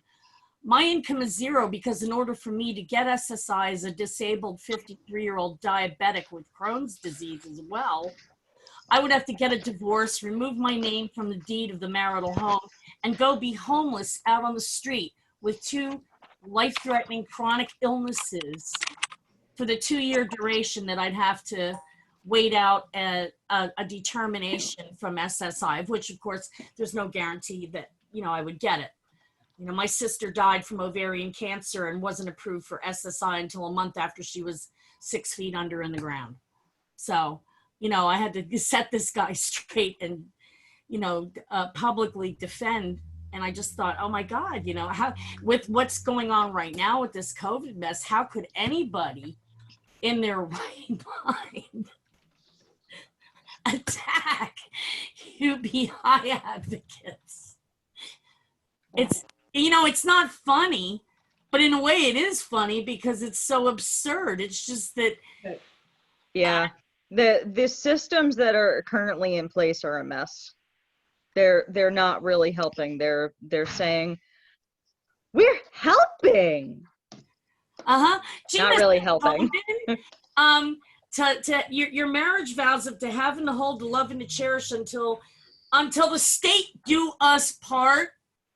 If you end up disabled and unable to get a job in your middle-aged years. I can't qualify for disability either because I'm married and we have a house with tenants that pay our mortgage. So the income from that completely and utterly excludes me beyond the fact that my husband is makes something. But yeah. You don't need much to be excluded. My husband gets $1,037 a month in Social Security old age benefit retirement. That $1,037 a month is what pegs me as, quote, too rich. It seems like we've got a bunch of hands up though, Jacqueline. Sorry. I don't know who was first. Robert, Boyce, Colleen, and Faye all said it. It was me. Oh, okay. okay, Boyce, did you want to say something about your thingy? Yeah, I'll go ahead and jump in here. I have, me and Tom the Connector have been working on a website called thetrickle-up.com, and we're trying to make that a place where anybody in the Yang Gang that writes an article, makes a video, has an interview of any sort, poetry, music, you name it. If it's Yang inspired and if it's memes, it doesn't matter. We want to share it in one platform, and that way we can help everyone. We want to 10x the Yang Gang by 2022. That's our goal. When Andrew Yang announces in 2022, however many Yang Gang there is now, add a 0 to it. 2 years later, add another 0. We want to grow.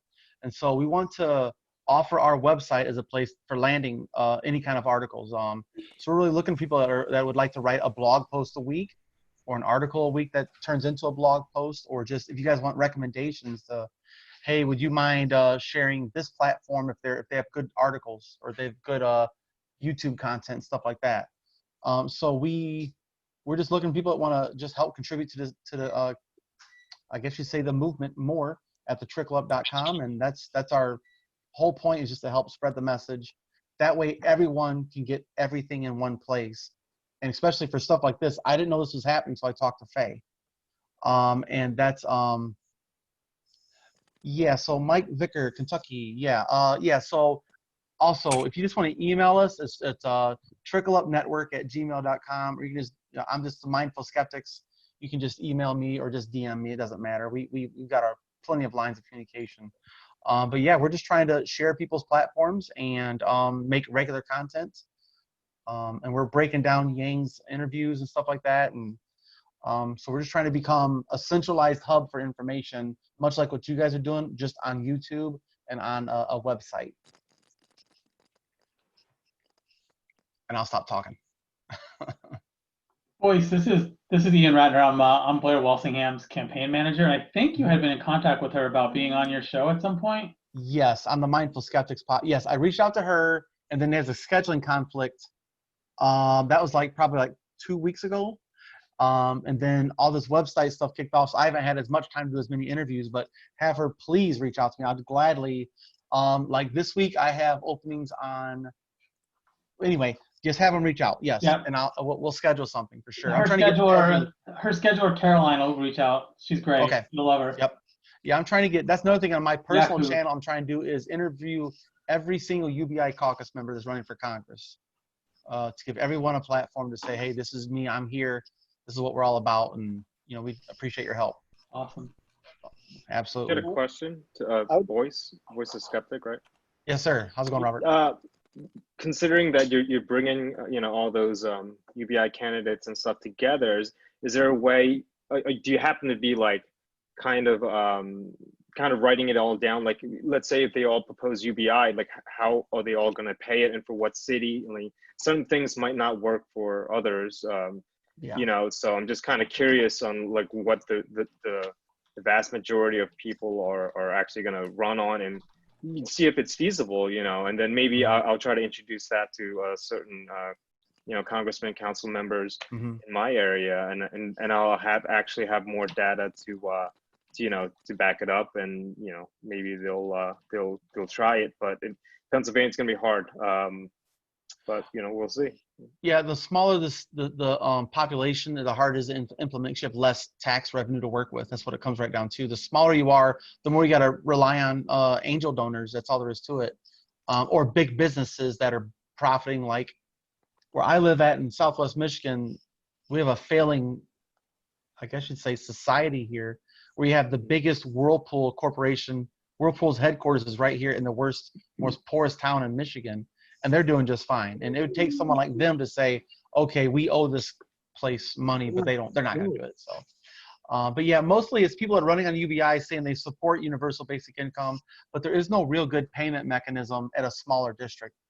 And that's the biggest challenge is maybe we can't do it at the smaller scale, but we can have enough grassroots, lower level, down ballot support that helps promote state to state, county to county, nationwide support's what it comes down to. That's what Bernie had going to benefit him going into this last election cycle, was a shit ton of support at the mayor level, on up. So I think we can provide the same type of stability at the lower levels to support and put pressure on all of our governors and Congress representatives at all state and federal levels as well. If I can jump in here real quick, this is Burke. Robert, if you want to talk to me later, I'd love to talk to you, because I'm running for universal basic income for Nevada, and I do have plans on how to fund it. Yes. Yeah, I saw some of the YouTube stuff. Yeah, so, and I actually did an interview with Voice. You can watch it on his channel, also on YouTube. I think it's closer to an hour and a half in. Unfortunately, we had a misunderstanding of the time zones. Yeah. That was my bad, actually.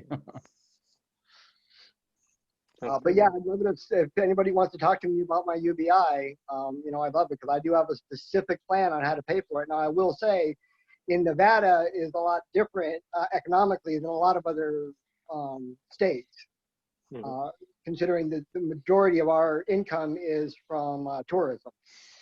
Right. Yeah, I was in Nevada last year actually. Ski resort. It was really cool. Crossed over to the California side to do Heavenly, but I was back and forth, Nevada, California, pretty much the whole week. So. Up by Lake Tahoe. You were up northern, up in by Lake Tahoe. Well, yeah, northern, yeah, but it's South Lake Tahoe, so like. Right. My uncle used to have a cabin there. I spent a lot of time there. It's a beautiful area. Oh yeah, it's lovely. Yeah, they do a lot of like anti-tourist legislature now, but it's probably good for them. It's probably good for everyone. Yeah, I mean, for the amount of population, it's fairly small compared to actual Reno or actual Las Vegas. I mean, are you a little concerned about the COVID-19 thing? Like, do you think that because of the tourism, it's probably ground to I would say a standstill, right? Well, I would say please check out my website. That's one of the main things I'm running on is that how to help decontaminate Nevada using products like Decon 7, which is actually a military grade decontaminator. It's the same kind of stuff they used in Taiwan, South Korea, a lot of places like that actually help, stem the tide and help, bring down the viral load, which is what we need to do. I'm the complete opposite of what the mayor wants to do. The mayor wanted to open up the city and have us be a control group of what happens if you do absolutely nothing. I don't know if you saw that interview with Anderson Cooper on CNN, but you want to be the placebo group, not the control. You want to be the placebo. Yeah, that was a ridiculous interview. I think Colleen has her hand up and has for a little while. Yeah, so 2 comments, one following up with Jacqueline, one following up with Burke next.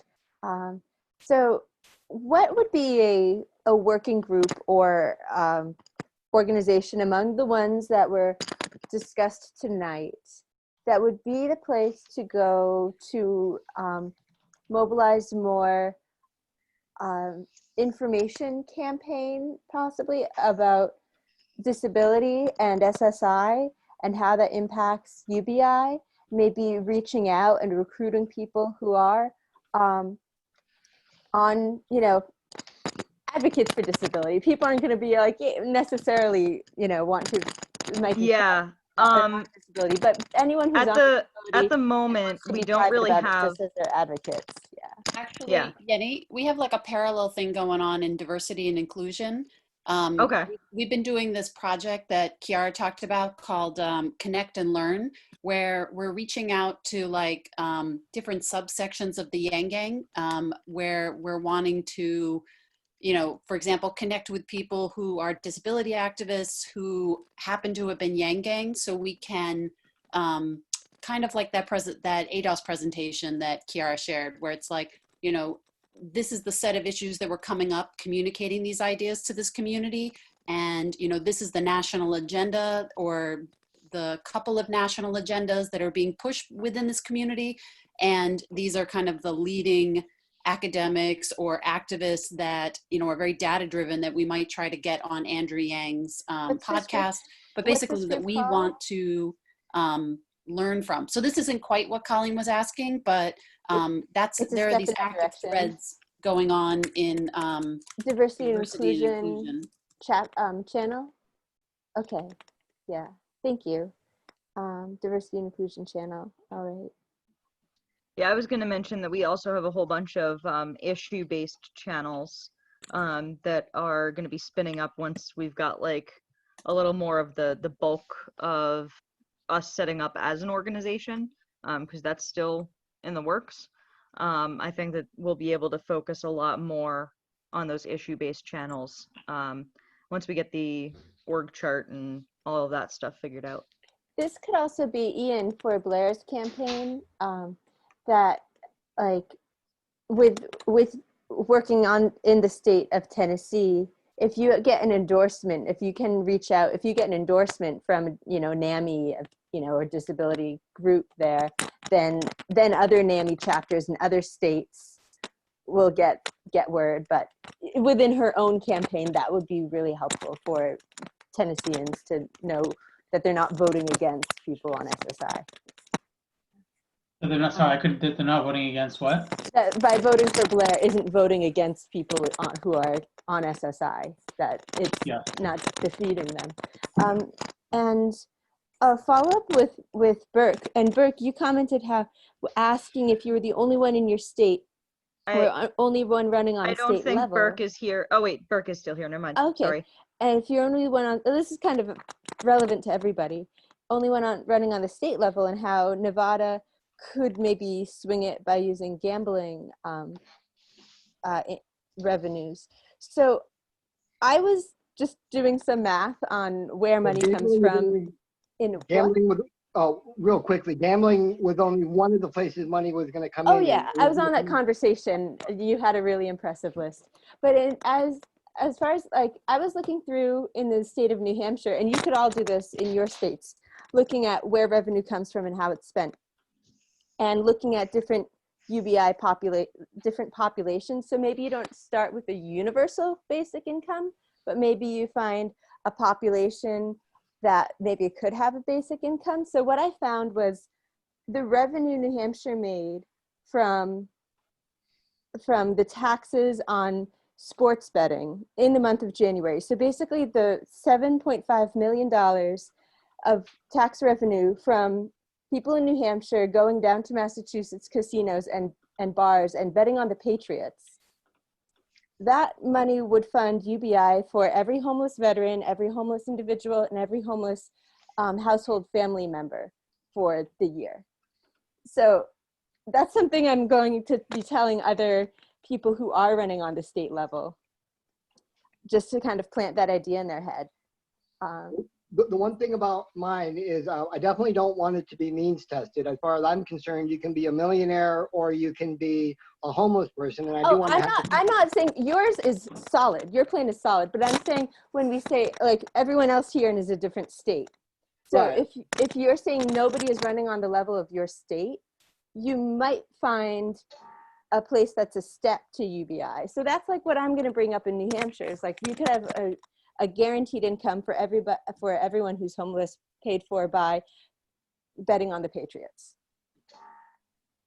So. Yeah, we've actually got in Massachusetts a UBI trial that is currently on the House floor, the State House. That's the stuff. Let's call them that. It's their UBI trials because they're not universal. Yeah, they're going to be doing, hopefully, 300 people, 100 in each of one rural area, one suburban, and one urban, to see what the effects on the local economies are in different situations, which I think is really awesome. Could you forward me any articles or press or Are you the Colleen that I connected with on the New Hampshire Facebook group? Yes. Oh, Hi, awesome. Jenny. I'm so glad you made it. Look at that. Can I ask one quick question while we're in here, though? Yeah. Sorry. I think Steven had his hand up, so if it's not relevant, could you hold a sec? Okay. Yeah, are these going to be regular meetings every weekend? Yes, these are every Sunday. Cool. That's all I needed. Hey, Steven, I see you've got your hand up. What can I help you with? Yeah. I'm gonna talk on the same topic, and Kimberly mentioned it in the chat too, but California has brought up the AB 2712, California UBI. So we were talking about that last night too. It was the bill introduced by Evan Lowe to propose $1,000 for everyone in California, and it was going to be funded by a VAT and also probably corporate tax along with it. But I think that might be one of the first, if not the first, statewide UBI that might be passed if it, is successful and stuff. But it would be definitely an experiment because we don't actually ever had a state level UBI before, and it could cause a lot of issues and stuff like that too because it's not national. And we're talking about on the working group last night that it might push businesses and manufacturing out of the state to other states like Seattle and Texas, etc. But since California is the largest economy in the country, Like if it's going to happen at a state level, like California would have the highest chance of sustaining it. So anyone have any thoughts on that? I could slightly disagree, but maybe that's just because I'm running for it here in Nevada. Seems like California, people want to go there anyway. Like, you know, the weather is beautiful down there in the South. That's why so many people want to live in San Diego, you know, LA and all that. And then it seems like it's just a little bit of a pushback, but some jobs are moving into nearby, you know, Nevada and Arizona, just because it's just, people just go there for that dream, and then they find the jobs aren't, you know, especially for lower paying, it's not that great. But then if you UBI everyone gets 1,000. I mean, it's going to be interesting. I don't know. It seems like a interesting economic problem, a situation to encounter. But yeah, it's just because it's only one state now, the whole country did it. It'd be different. You know, we have a border and such. So. One thing I'd like to state or throw in here real quick is how, before I said it wasn't means tested, one thing that I am going to ask to be imposed, though, is residency, where you would have had to have lived in the state of Nevada for at least 3 years before you're eligible for the UBI, unless you own property that you actually live in, and then it's 1 year. Because Nevada is an extremely transitory state where it's very, very common for people to come in, live for 6 months, 8 months, a year, and leave. And the last thing I want is an influx of all kinds of, you know, just moving in the state just to get the UBI. That is one of the amendments that is in the bill currently, to have a 3-year residency in California. Okay, it's also means tested by county. It's 200% per capita median income by county. Right. And I guess another thing that's slightly different from mine is a lot of these UBIs are set up where it's in exactly like 1,000 a month or 800 a month or 1,200 a month. My check will pretty much be different every single time you get, hopefully continuing to grow and get larger every time, but it goes off the revenue of what was made off of mining, cannabis, gambling, the voluntary state income tax. And I stress again the word voluntary state income tax. So, yeah. You can look on my site to find more about it if you want. Then it sounds similar to the Alaskan one. Their basic income from their UBI or whatever you call it from oil, that's a little different every year. Mm-hmm.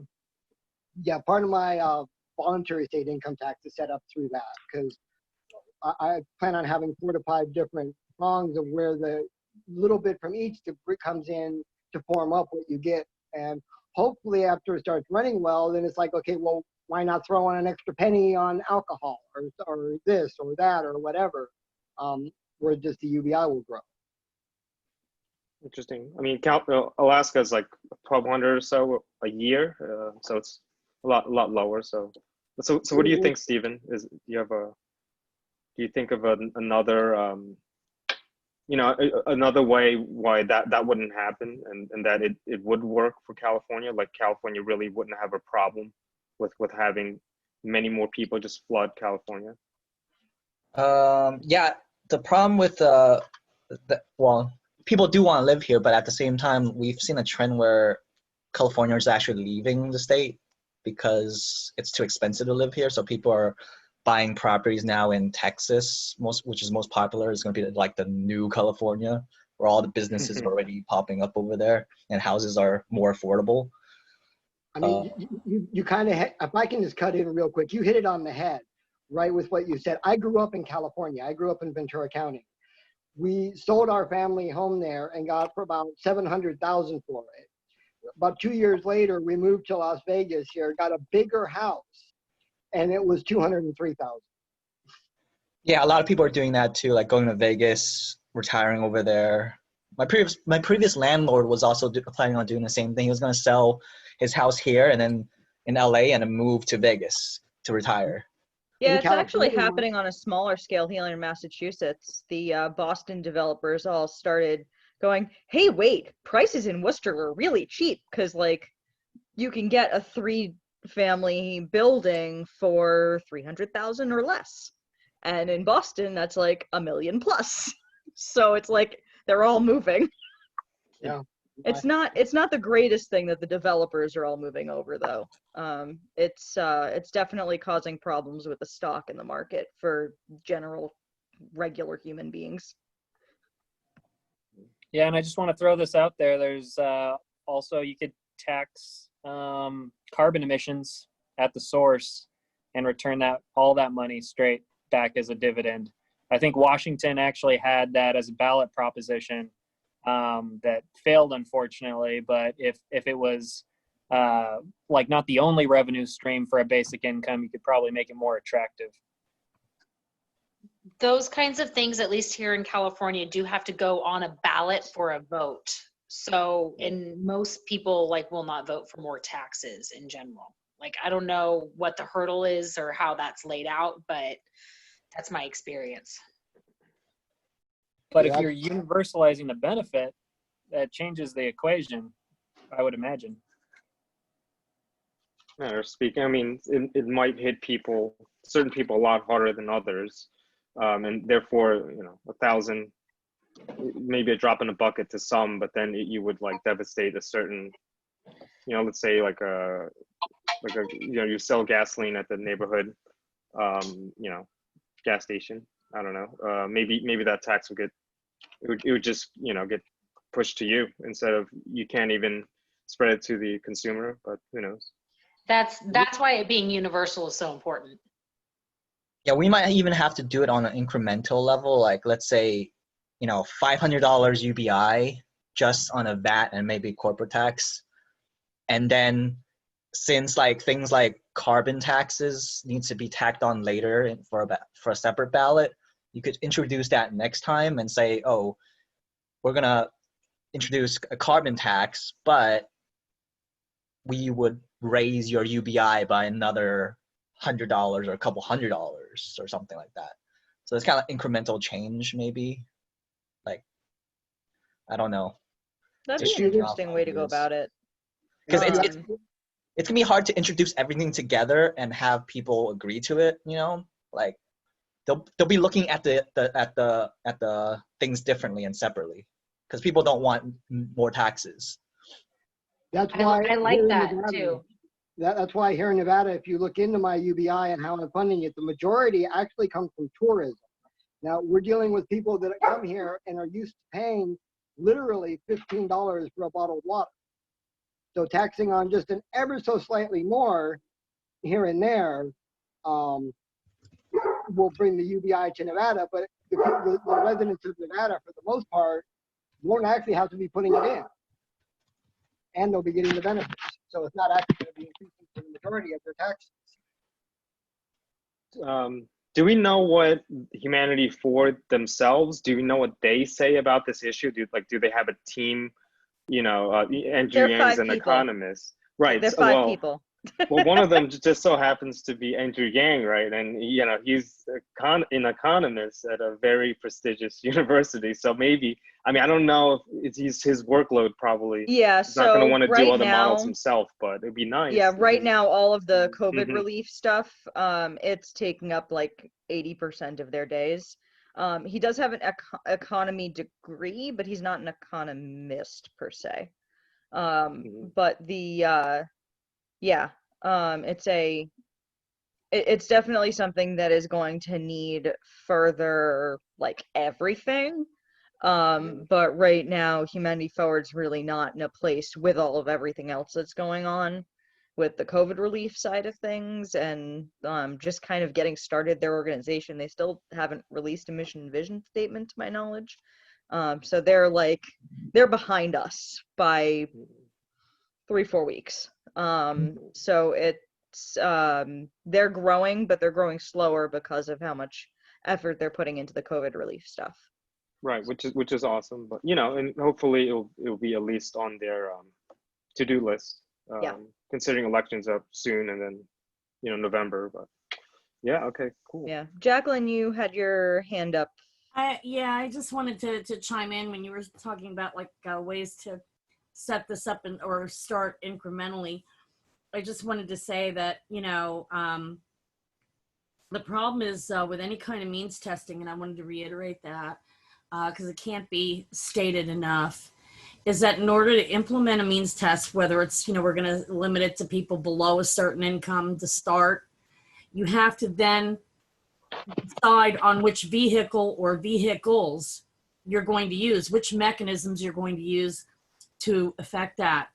And unfortunately, what ends up happening, as we all saw with the $1,200 COVID relief check, the one-time COVID relief check, is that there was an awful lot of really, you know, desperately poor, vulnerable people among the neediest who were left out. You know, people who are homeless, people who are unbanked, people who didn't have enough income to file an income tax return and were confused by instructions for how do you do that when you have no income, but you have to file to get your COVID check. Because those you know, that kind of bureaucracy is very confusing. You know, and this is why a lot of people, you know, get denied stuff that they're eligible for in the first place. Yeah. So I just wanted to, you know, add that and, you know, say that something else we can do. I mean, I'm not smart at a lot of things, but one thing I'm really smart at is reading candlesticks. And I'll explain what that is during the free hangout part to you guys if you're wondering what I'm talking about. I'm talking about trading. I'm thinking of one of the things we can use as a vehicle to grow funds to get UBIs dispersed to people is to take advantage of something that already exists. And that is, you know, with some very, very conservative, prudent trading to turn a little bit of principal into a little bit more. Like Okay. Day trading. No, not day trading. Although I'll be honest with you, in this market, I would not sit on an option. I would not sit on an options contract overnight because of how volatile the market currently is with the COVID situation. So I am kind of day trading options right now, but we're not in a normal market. But I'm talking about day trading, very conservative things. Not day trading. I just wanted to say goodbye to everyone. I'm sorry to interrupt you for a minute because it's getting late and Zephyr is going to get mad at me. Oh yeah. So I want to say bye. Okay. Bye bye. Have a great night, Faye. So yeah, I when I say that I'm not smart at very many things and I don't have a lot of skills, well, there's one thing I'm pretty damn smart at, and that's reading candlesticks. Okay. Yeah. In fact, what I did is I took a little bit of our COVID check that we got. I mean, we were facing having our water and our electric and our internet shut off. And it's like, well, if I have to decide between the phone and the internet, I hate dealing with phones. Internet stays. I need my Thinkorswim platform, and I'm going to just earmark a couple $100 out of this. And I'm going to be looking at some out of the money puts and calls this week. And I'm going to go hunting. And, you know, I'm going to grow that into a little bit more and a little bit more, you know, and this is something that, you know, when people say, oh, you know, the stock market is only for people who have a lot of money. Bovine feces. Oh, yeah. Bullshit. Yep. Bullshit. Okay. Because I prevented myself and my husband from ending up homeless because a friend gifted me $350 back in January before this whole COVID debacle broke out. And she says, I know you know how to trade. Can you turn this into the $3,800 you need to pay your back due property taxes so you guys aren't sheriffed out of your house and dumped out on the street by the end of March? And I'm like, well, since I'm a very conservative trader, it's going to be a tight call. But I believe I can do it. We're on a tear. We're in the January effect. We're having a belated Santa Claus rally. Yeah, I think I can do that. And I did do that, you know? So anybody who says that, you know, this kind of thing can't be used, you know, but you have to be careful. I mean, it's not. I think, yeah. Yeah, are you professional? Do you have a license? Are you a licensed securities trader, right? Actually, when I did graduate from college 20 years ago, after not getting chances for jobs because I graduated into the George Bush recession. As a non-traditional age student, by the way. My local senator, my state senator, not congressperson senator, but my So state not so much. She Okay. said, well, here's an idea. Why don't you take out a property and casualty license and create your own job selling auto insurance since that's mandatory? And I thought, that's okay, that could work. And then I thought, well, if I'm going to sit for an insurance exam, why don't I see what other kind of exams I can sit for? So I sat for my Series 7 and my Series 66, you know? And I don't know what that means. those are the I've got a friend of mine who went through those. They're different levels of being able to do trading and Yeah. financial stuff. Yeah, but I had to end up letting my You know, it's 7 good lapse broker. because it costs so much to maintain it. And what ended up happening is when the insurance companies that I was appointed with to sell the auto insurance, they started to pull a stinky. They pulled a really hanky move. They started back charging the agents whenever people would let their policies lapse, either because they couldn't afford it and stopped paying it or whatever. That meant that, you know, I was basically working for free. I was, you know, having to pay for errors and admissions insurance in order to be allowed to sell auto insurance. And then on top of that, you know, I was getting back charged. And then they pulled a really hanky move. They started forcing the agents to pay for every MVR and CLUE report, MVR motor vehicle report. So we were paying whether the person ends up buying the insurance or not. You know, I had to pay to pull their MVR and their CLUE to give them a quote. So it's like, I can't afford to pay to go to work. This is ridiculous. So That's kind of like an MLM. Yeah, so I ended up having to let my licenses lapse, but The no, licenses, like not just the license fees, but those like the actual like to take the tests. Some of those tests are like $5,000 to take. It is ridiculous. Well, they weren't that expensive 20 Price of years entry. ago, but they Wow. were expensive enough. I mean, they were in at least the several $100s range. And Wow. it was funny because, you know, I don't come exactly from the most privileged background. And I'm sitting there sitting for my 7, and there was a guy from the Wharton School sitting next to me. I got up, I finished my test. We had like 6 hours to take the test. And I got done after 3.5 hours, right? And I got up and walked out, and I was like, great, I can have a cigarette now. And the other guy who was sitting next to me came out and he says, I see you gave up on that too. This was my 2nd time trying to pass this. And I said, no, I didn't give up on it. I finished the test and I aced it. And yeah, and he Have a good night, Catherine. Just like See you, sneaked Catherine. his Burke, copy Burke out has his hands up. No. Yeah. Yeah. Well, just let me interject real quick for the.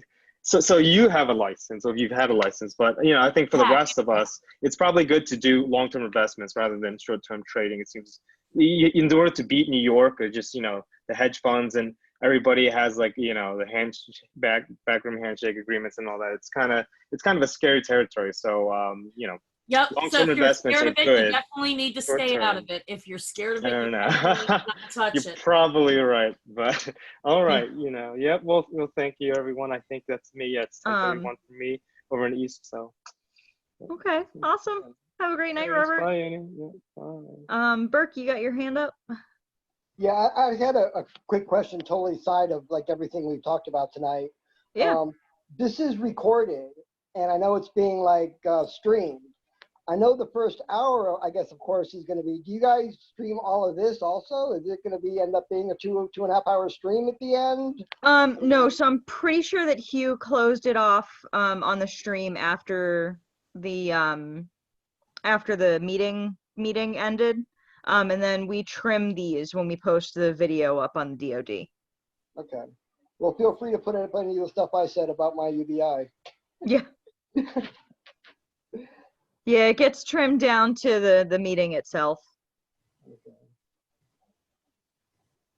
But yeah. Yeah, I mean, Well, I've actually got 11 puppies in my house, so it's really looking about time for me to go feed them. You need to So, share pictures of them. they have their own Facebook group. That's awesome. And the Facebook group got started when the parent came home at 8 weeks old. Because I knew I was going to be a breeder when I got them for breeding. I breed Old English, not old, that was before I did Old English Mastiff. Right now I have Great Danes. I love Great Danes, but 11 of them in your house? Oh my goodness. No. I have like what, 11, 14. I don't have the parents. I have two sisters that I got together as sisters, and they're American Great Danes with papers. And then I bought a European Great Dane, so I make what are called 50-50 Euros, which are kind of like the best of both worlds. And yeah, I mean, I'm only going to do it twice in their life, with putting a year or two in between, and then that's it. But responsible breeding, I 100% support it. I actually worked in the pet care industry, just closed my business. I did dog walking, pet sitting.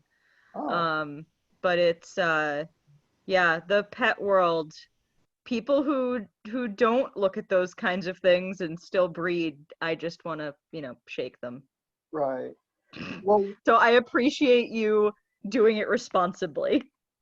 20 years ago, I worked in the motion picture industry, like the mainstream motion picture industry, and I actually have credits of animal trainer, animal handler. One of my dogs actually worked with Jack Nicholson. Oh, wow. Yeah. Well, she was completely trained on hand signals. So she could walk, sit, stay, run, down, and tilt her head all with a hand signal. That's awesome. And the next thing I'm going to do is I'm going to keep the male that I have. Well, I'm going to keep all of them, they die, obviously, but I'm going to keep the male.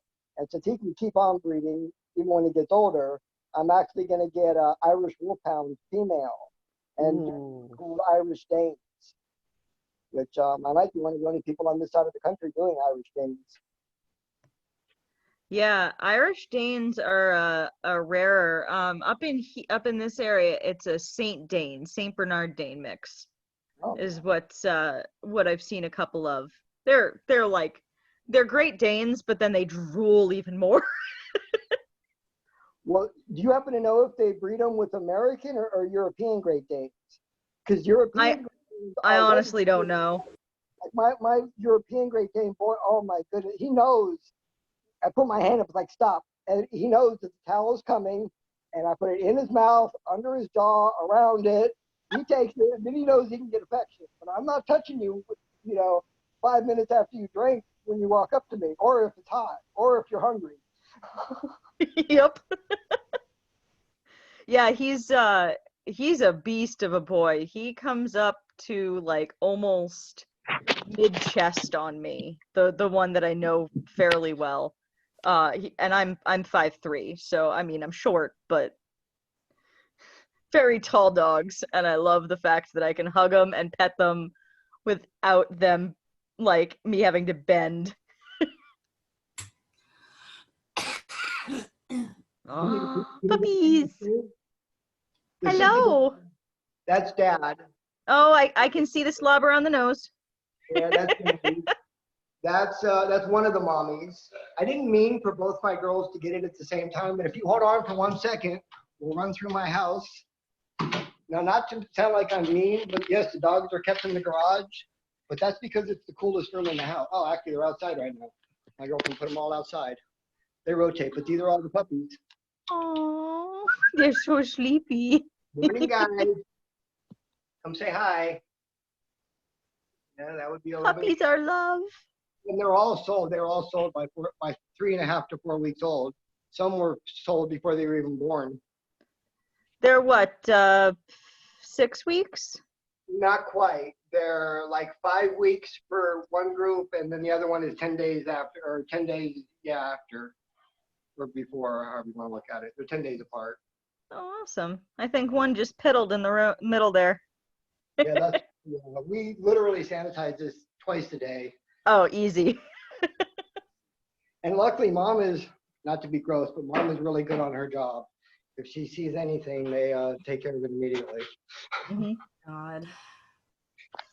Does that mean what I think it means? Yeah. Yeah, that's a blessing. Dogs are strange. Dude, I didn't eat my supper yet, and I need to eat to take my insulin, and now it's like, there went my appetite. Just look at how cute they are. They're so cute. I'm a cat person. If those were serval cats, now I'd be like, oh my goodness, serval I'd be cats are so drooling all awesome. over. I got to take care of one once, and they're amazing. Aren't they? Aren't they? And you know what's funny is that there was a guy who's Yang Gang who was talking. He had posted some stuff on his YouTube, and I forget his handle. I don't hear from him much, but what caught my attention was that he had a couple of serval cats, and he had just gotten them. I mean, he didn't have them very long. And I sent him a comment on his thing. I said, you just got to watch because they have a tendency to do like, they have that serval thing about them that they tend to mistake ceiling fans for birds. And in the wild, a serval cat will jump straight up, and they can jump as high as 15 feet. And that they will think that ceiling fan is a bird, and they will try to snag it. And I know somebody that happened to. I actually personally know somebody who has a serval that the serval did that to them, that the cat just jumped right up and yanked the fan right out of the ceiling, just bam, And he says, no way. And I said, would you like their name and would you like their telephone? Would you like their phone number and email? I will gladly put you in touch with her, and she can tell you how much fun it was trying to explain that to the electrician who had to come over and rewire and reinstall her ceiling fan. But they're gorgeous. That's an adventure. Oh yeah. But servals and Savannah cats, which are part serval and part Abyssinian, they are awesome. They are like a dog, but they're a cat. They will play fetch with you. They'll snag your ceiling fan for you. Yeah, the one that I was watching, we would take her on walks. Yeah, you can take them on walks, and they love to play in water. I mean, you can be sitting there soaking in a bathtub, and the serval will want to join you. It will come in and want to be your bubble bath buddy. So we've actually got a couple people that are still in here that we haven't heard anything from. I see Ray, Joyce, Jeremy, Dan, who I think just joined us. Sorry if we're confusing you. We've had the meeting, so we're kind of just in an after meeting hang. And then Real CE and Liz. Yeah, you're happy. You're welcome to chime in whenever you'd like. But yeah, no problem, Joyce. Thanks for coming, for being here. Yeah. I'm glad to see Annette. It's been a while since I saw Annette because she wasn't feeling too well for a while, and I was worried about her with the COVID stuff and was concerned.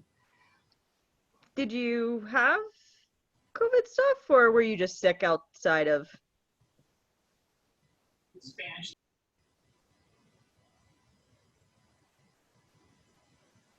I think you just unmuted and there you go. There. Okay. So no, I just had a cold, but like I was kind of panicking a little bit because like, when you look up the list of symptoms on the internet, and I was like, shit, I've got like 4 or 5 of these, like, oh my gosh. And I was starting to get a little bit panicky about it. And it lasted about a week, and I still have like a bit of a cough. Like I'm still kind of coughing up some phlegm, but it's also getting really hot here in Arizona, and then that kind of affects with my breathing, and then I'm a smoker, so it is what it is. So, but I don't really feel sick anymore. Just a cough. I'm just glad to see you again because I was worrying. I was like missing you I too. worry too, but yeah. And then basically I've just been feeling, I'm just kind of burnt out. No, that's okay. I've just been off social media a bit and just taking big, long breaks throughout the day. And I just check, and basically I just am not in the mood to read it anymore. Mm-hmm. Maybe I'm going through, I don't know if I'm burnt out or it's just like Self-care. overload or Yeah, so I'm just like, I'm Are kind of in you a bit of- connected in with the Humanity Forward Arizona folks? There's well, a yeah, state chapter they just incorporated. Yes, I'm in this Arizona leadership group with like Angelo and Brendan Carpenter and those guys, but Awesome. again, I'm just kind of overdoing it, so I'm not really involved in the new, but I pay attention to what they talk about in the group meetings, and I did join a Zoom meeting with them recently, and that was pretty cool. So yeah, I just wanted to make sure you were looped in if you weren't. That looked so cool how she walked away and it looked like she was just walking on the planet. Huh. Yeah. I'm on the Hey, Yang Ariel. Gang. Hey Ariel. I'm on Yang Gang Report live with Burke and Faye and Michael Nice. Tranchi. Yeah, we're all on the Yang Gang. Hey Yes. Ariel. Hi. Yeah, long we're in the post-meeting hang. Oh, okay. What did you guys discuss during the actual meeting, Hang? So we actually spent close to an hour on the meeting tonight. So there's a lot. There will be links going out about the recording. But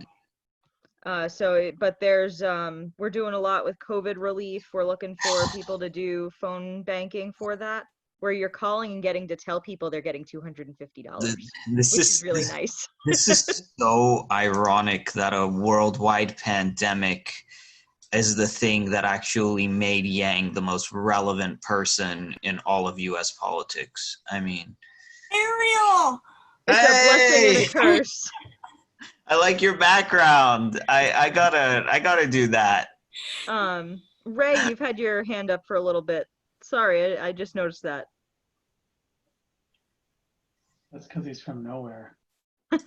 He came out of nowhere. You get a drink. If you're trying to All right, talk I'm right, here, oh, there I'm you here. go. Yeah, so now we're in the hang. Something fun. I don't know if you guys all saw, there was a big, protesters out all over the country, May 1, International Workers' Day, May Day. And there was a big one in LA, and there was two different kind of competing groups, and one of them had at the top of their sign, Humanity First. And so me and a lot of other people thought that was something to do with the Yang Gang, and it totally wasn't. And so I was just wondering if anybody saw that, and if you guys know, they're with a group called RevComs, which is Communists Who Want Revolution.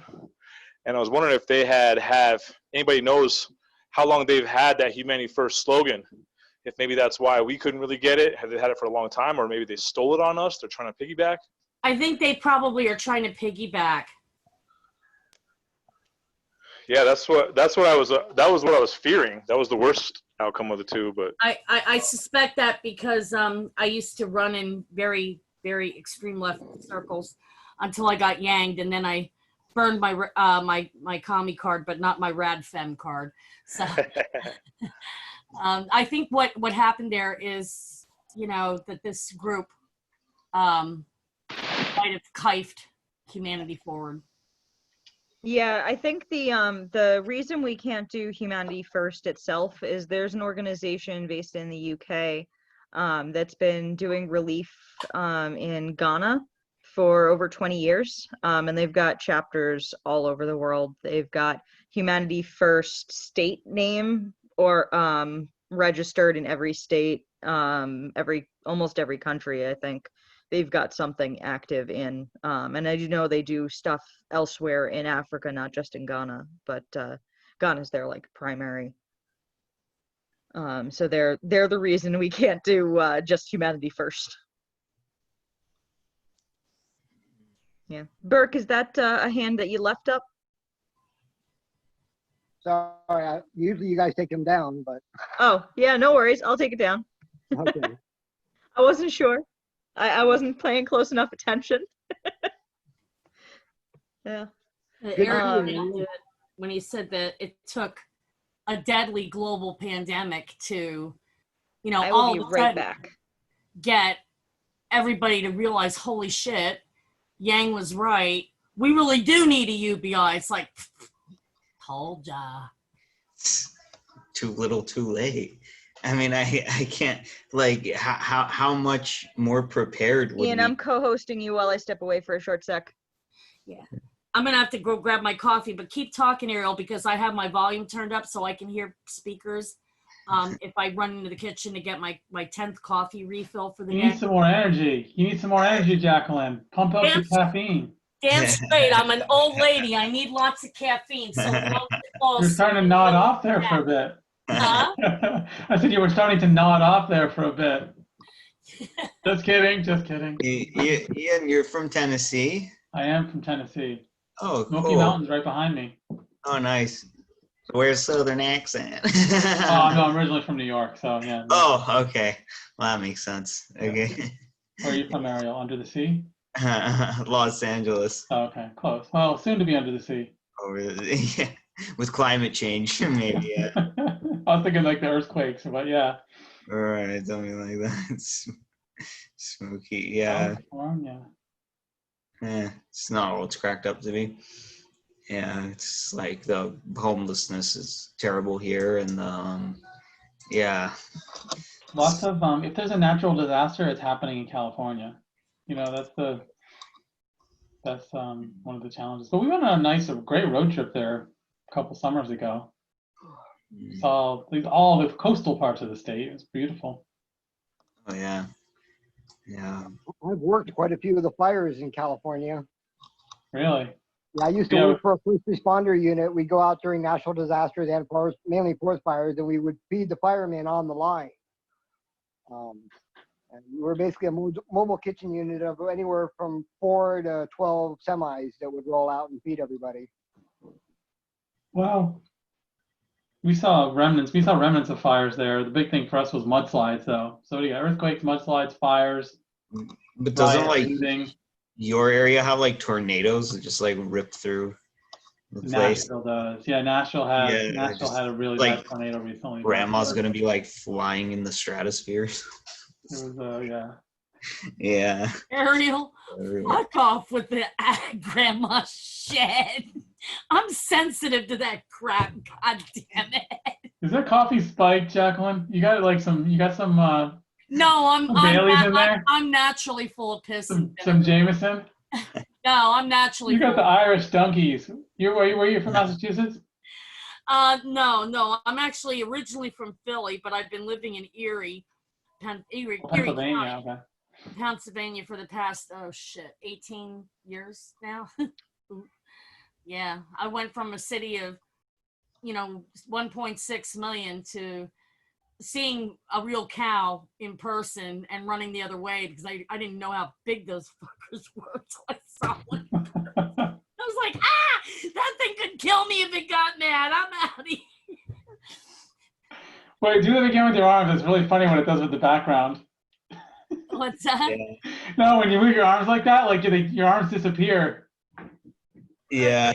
They didn't. Well, I didn't want everybody to see my messy, cluttered downstairs because I have like everything crammed into the downstairs because we have a problem with our roof where it literally rains in our upstairs, and it's a slate roof. So the quote that I got to get that fixed is like $55,000, and on our income or my lack of income and my husband's retirement income, there is nowhere near enough money to qualify for an equity loan to get that. So, I had to put everything downstairs, and now it's like but it looks like a really cluttered, fucked up mess, and it's not attractive to look at. And that's why I've been scared to death to even do videos for a long time, because I felt self-conscious about that, and I didn't want to have to always explain to people, this is why my digs look this way. Because people, they try to say they're not judgmental, but we all know that's bull, because people do judge. They do judge you based on your appearance. They judge, and, they claim they don't, but yeah, right, Yeah. Welcome, Hollis. We are currently in the hang portion of our evening. The meeting was our weekly volunteer call. So you're welcome to stick around. We'll also have the video of the actual meeting presentation portion up on the directory documents. We're going to share it around Slack as well, so people can get their links. You're welcome to chime in. Happy to have you here.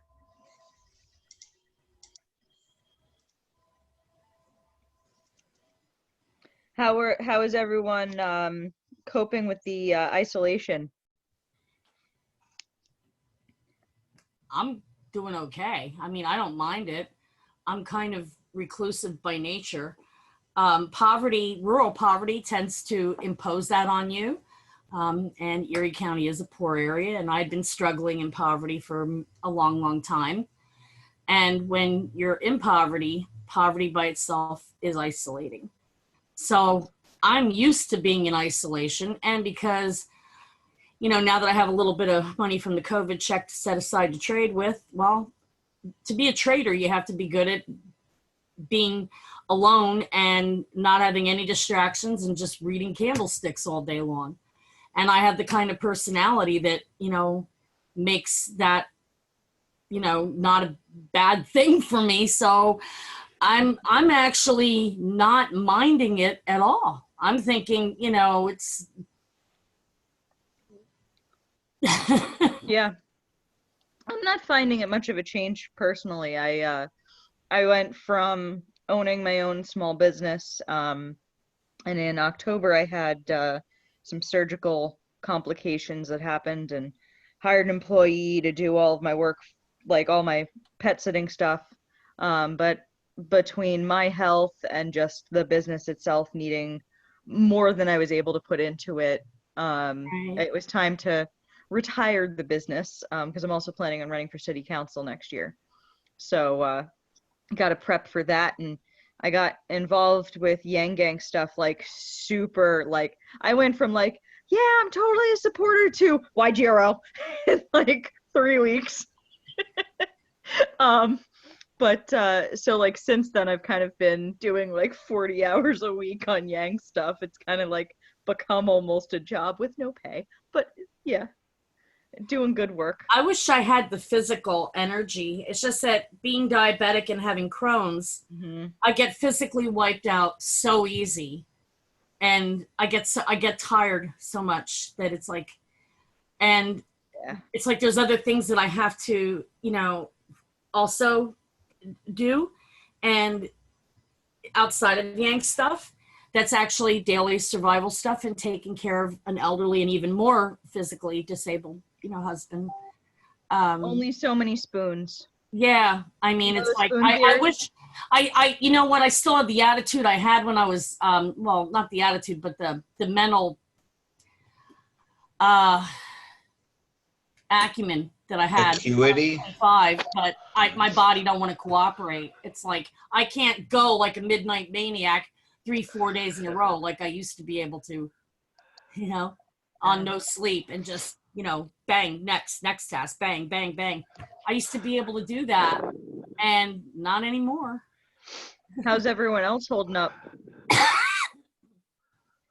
Well, we have a 5-acre ranch. Oh, and, nice. Yeah, in southern Arizona, and it's paid for. Like, we paid cash for this. We got a one-time medical malpractice settlement, and it was a sizable amount of money.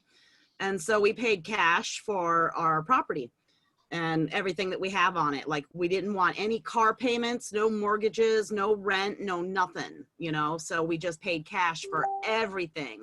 And it wiped us out, like we don't have any money now, and we just live off of mine and my mom's Social Security. So like a couple $1,000s a month, and we pool our resources together, and we all live together on this property in our RVs. So we got our, so like my husband and I live in a 40-foot Class A RV, and then my mom lives in like a 36-foot, just on this house that I'm in right here. This is the actual house that's on the property, but only half the house is usable. The other half of the house had water damage on the roof, which seeped in and caused black mold damage. So we need to completely like rip off the roof and rip out the inside drywall and insulation, and we have to renovate the entire back side on this wall behind me. So Roof problems suck. We had a hole that we couldn't figure out where water was like showing up on our second floor ceiling, because like our third floor apartment wasn't showing any water stuff on the ceilings. So we were like trying to figure it out. Turned out that the guy who redid the heating unit up on the third floor didn't put something around the pipe going through the roof. So there was just, you could see sky. Oh shit. Yeah, what's gonna happen? We're gonna have to rip it off. Got it, Bruce? completely. Yeah. We're gonna see sky. Yeah. Ray, you were It's saying crazy. something? Sorry. Yeah, go ahead, Ray. Oh, nothing. Yeah, I was just earlier to your point of like he's joined the Yang Gang, and next thing you know, you're doing 40 hours. I did the same thing, and then next thing you know, I'm on the campaign and praying for 40 hours. Like it was more, you know, like the first week was 60 plus, and then much up from there. We're we're offering jobs. What end of the campaign were you working on? What part? I was the lowest man on the totem pole. I was organizer in Nevada, first 4 state, and it was great. I loved it. My days flew by, my hours, you know, my weeks flew by. I told people I worked triple the hours for half the pay. I used to be a bartender, and I didn't regret it at all. My days flew by. Those robots are coming for you. It was fun. I wish I had the physical energy to do it. You know what's so like? Hey, can I just make a confession? Like, I love robots. I love technology. It's humanity's psychology that's stupid when it comes to these things, because these things are so good for us. They serve us. Like, I really don't see like technology and like nature at odds with one another. Technology came from nature. If there was no nature, there wouldn't be any technology. It's like, you know, and it's like we can really use these things, these robots and these automations and these systems to create like a Star Trek kind of world. But it's these are crappy leaders that are stuck in this workist paradigm that I'm sorry, they need like someone to crack open their skulls and do some brain surgery or something. What they need, they need a never-ending enema to excommunicate all the poo in between their ears. Right. All right. Now, Ariel, you brought up something really, really important, like these people that were protesting out in Michigan demanding that the economy reopen. And I was right away, I thought this was really specious, right? And after seeing, you know, people commenting about it, you know, being sympathetic, people were thinking that these were workers wanting to go back to their jobs as bartenders and hairdressers and cooks and what have you. And it's like, no, if you listen to what these people at that reopen the state were protesting, they were demanding other people be made to go back to work at, of course, risked a bunch of people's lives, not just the workers, but their families, their neighbors, their friends, you know, in the middle of a pandemic. And I'm thinking, okay, here's the deal. Robots don't get communicable diseases. Robots don't get viruses. They do get a virus, but not the kind humans get. They get computer viruses, which are different. And those are not contagious, thank God. You don't want a Trojan horse, you know. Well, they could be to other computers. Yeah. Yeah. They actually, Yeah. Well, there is actually a crossover between nature and technology that just happened. They edited frog cells to also be like computer, like technological stuff, but it's like an organic computer in a cell. What? Hold up. Wait a minute. I'm trying to wrap my head around this. Yep. Bionic frogs? Yep. Well, it's Well, like their I guess cells. I they're don't think not it was like a frog. I think it was like frog parts. they're not turning the frogs gay. They're turning the frogs bionic. Turning the frogs gay. That's what that idiot Alex Jones said. It was really funny. Oh no! Don't! Oh my God! No! He's out to lunch. No. Well, at least he's funny. I mean, he's talking about he was gonna like hunt down his neighbors and chop And them up eat and them. skin them and gut them like a deer and eat them because he's predicting that because of the COVID, we're gonna have a famine because there's gonna be a food shortage. Because on the supply side, there were some meat plants that got closed down, and in Minnesota, there's about 230,000 to be exact, heads of lean hogs that are going to have to be euthanized. The farmers are going to have to euthanize because they can't get them to the plants. And here's the remedy for that. You automate the shit out of as many of those meat plant jobs as possible, like yesterday. And that, solves the problem. Then the plants can, not have any interruption. And Shouldn't this idiot be the guy that stored all the food for years and years and years? So why would he have to do that? This is the guy who orchestrated Pizzagate, where an innocent pizza worker got shot and killed by one of Alex Jones's diehard fans. No. Oh yeah. This is one of those times where you made me think of Pizza Rat, and I think everyone needs a little dose of Pizza Rat just for comic relief. What's Pizza Rat? Oh, you don't know I don't know Pizza Rat? You don't know Pizza Rat either, Yanni? No. What is it? Oh, I might have to play you some Pizza Wait, Rat. I think Talk my amongst husband's yourselves. coming I'll from tee the up, other room I'll with tee up Pizza what Rat. Are you saying rap or rat? Oh yes, I do remember that. The New York City rat that was pulling yeah.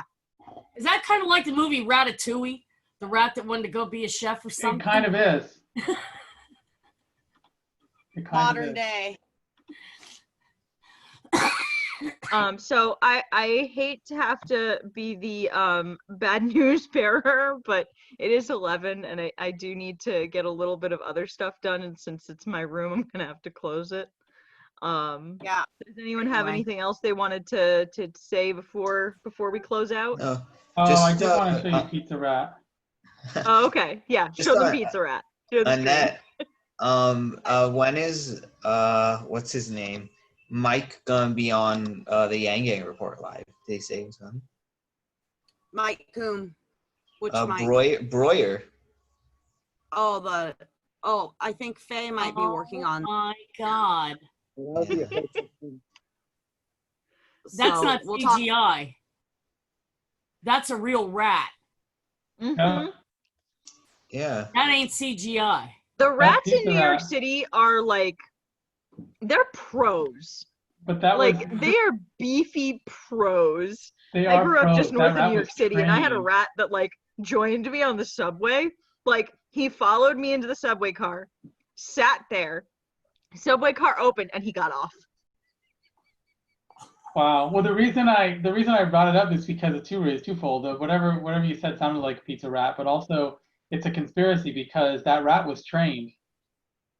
Well, yeah, I mean, it's like what happened. It was tragic because a worker got shot and killed because these people all believed Alex Jones when he says that the Clintons, and I don't have any love for the Clintons, okay? They're neoliberals, and I could go on for hours on neoliberalism, but I won't.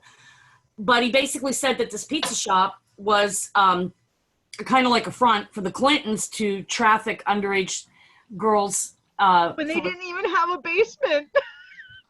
No, but it's like they shot and killed this poor innocent kid who was like just a worker there. And it's like, and it's like, what? And, I mean, it's really dangerous to underestimate the level of gullibleness and stupidity, quite frankly. And so there was a thing that just popped up. My mother is in a number of very MAGA Hatville Facebook groups that are super extra even for MAGA hats. And they apparently there's a thing that's starting to go around where people are rumoring that Yang brought COVID here so that the government would put everyone on welfare. Oh my god. Are you Just the level kidding of me? stupidity is just Wrong with through the people. roof. Yep, Are saying that he you- was an agent of the CCP. I don't want to live on this planet. I can't even. My I'm husband gonna just have said, I don't want to further live on self- this planet I'm anymore. going to have to further self-isolate by restricting my internet activities to researching trades and Yang Gang hangouts because And cute I videos of can't get serval stupid. cats. And serval cats and serval cats. Well, it's a good thing stupidity isn't that contagious. It's like we've built Oh, it's immunology. definitely contagious. It's You wanna bet? contagious. No, it, my mother, it is my mother's a contagious. nurse who took me to museums in New York City, brought me to operas. Like she's a super intelligent woman who worked in the ERs in Manhattan, and she moved down to Florida, started watching Fox News because they had the most accurate weather, and it's been a downhill slide the last she's been down there 10 Oh years? wow. Something like 10 years, and it's just like it has been a massive downhill slide of her being brainwashed by Fox News. Wow. I'm going to It share is something seriously real quick brainwashing people. about something stupid that happened here. Right after President Dr. Trump, you know who I mean.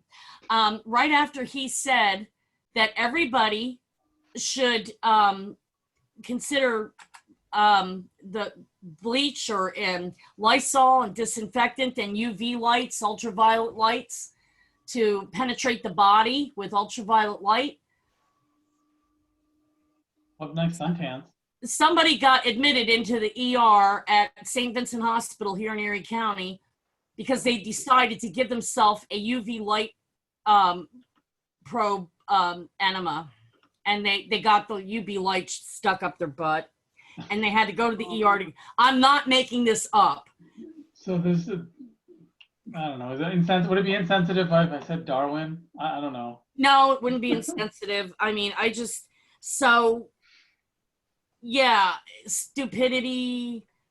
And the thing is, there's Darwin Awards for a reason. Yeah, it's like these are people that are literally going to chlorinate the gene pool. Okay. They're The contaminating Darwin the Award gene group pool. is going to have so many candidates this year, they're not going to know what to do with themselves. It's like It's going to be like a million way tie, and they're going to have to figure out how they're going to make enough of these awards to hand out. they're gonna be like what is it? It's like we have to have a sign saying like no peeing in the gene pool. Oh, in the movie Idiocracy. Who was that?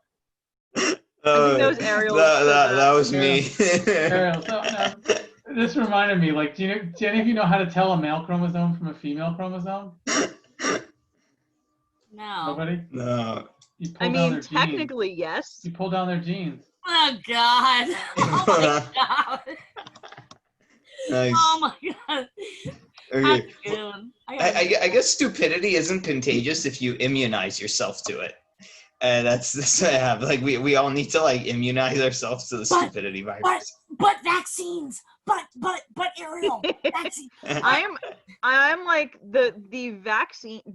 I have seen so many people that I am connected with or on like Facebook groups locally with that are anti-vaxxers that are like, we need the vaccine for it now so we can open back up. I'm like, yeah. Oh, and don't forget what is it? Remember Trump and his like, don't we just love all of our law enforcement? Well, we don't anymore.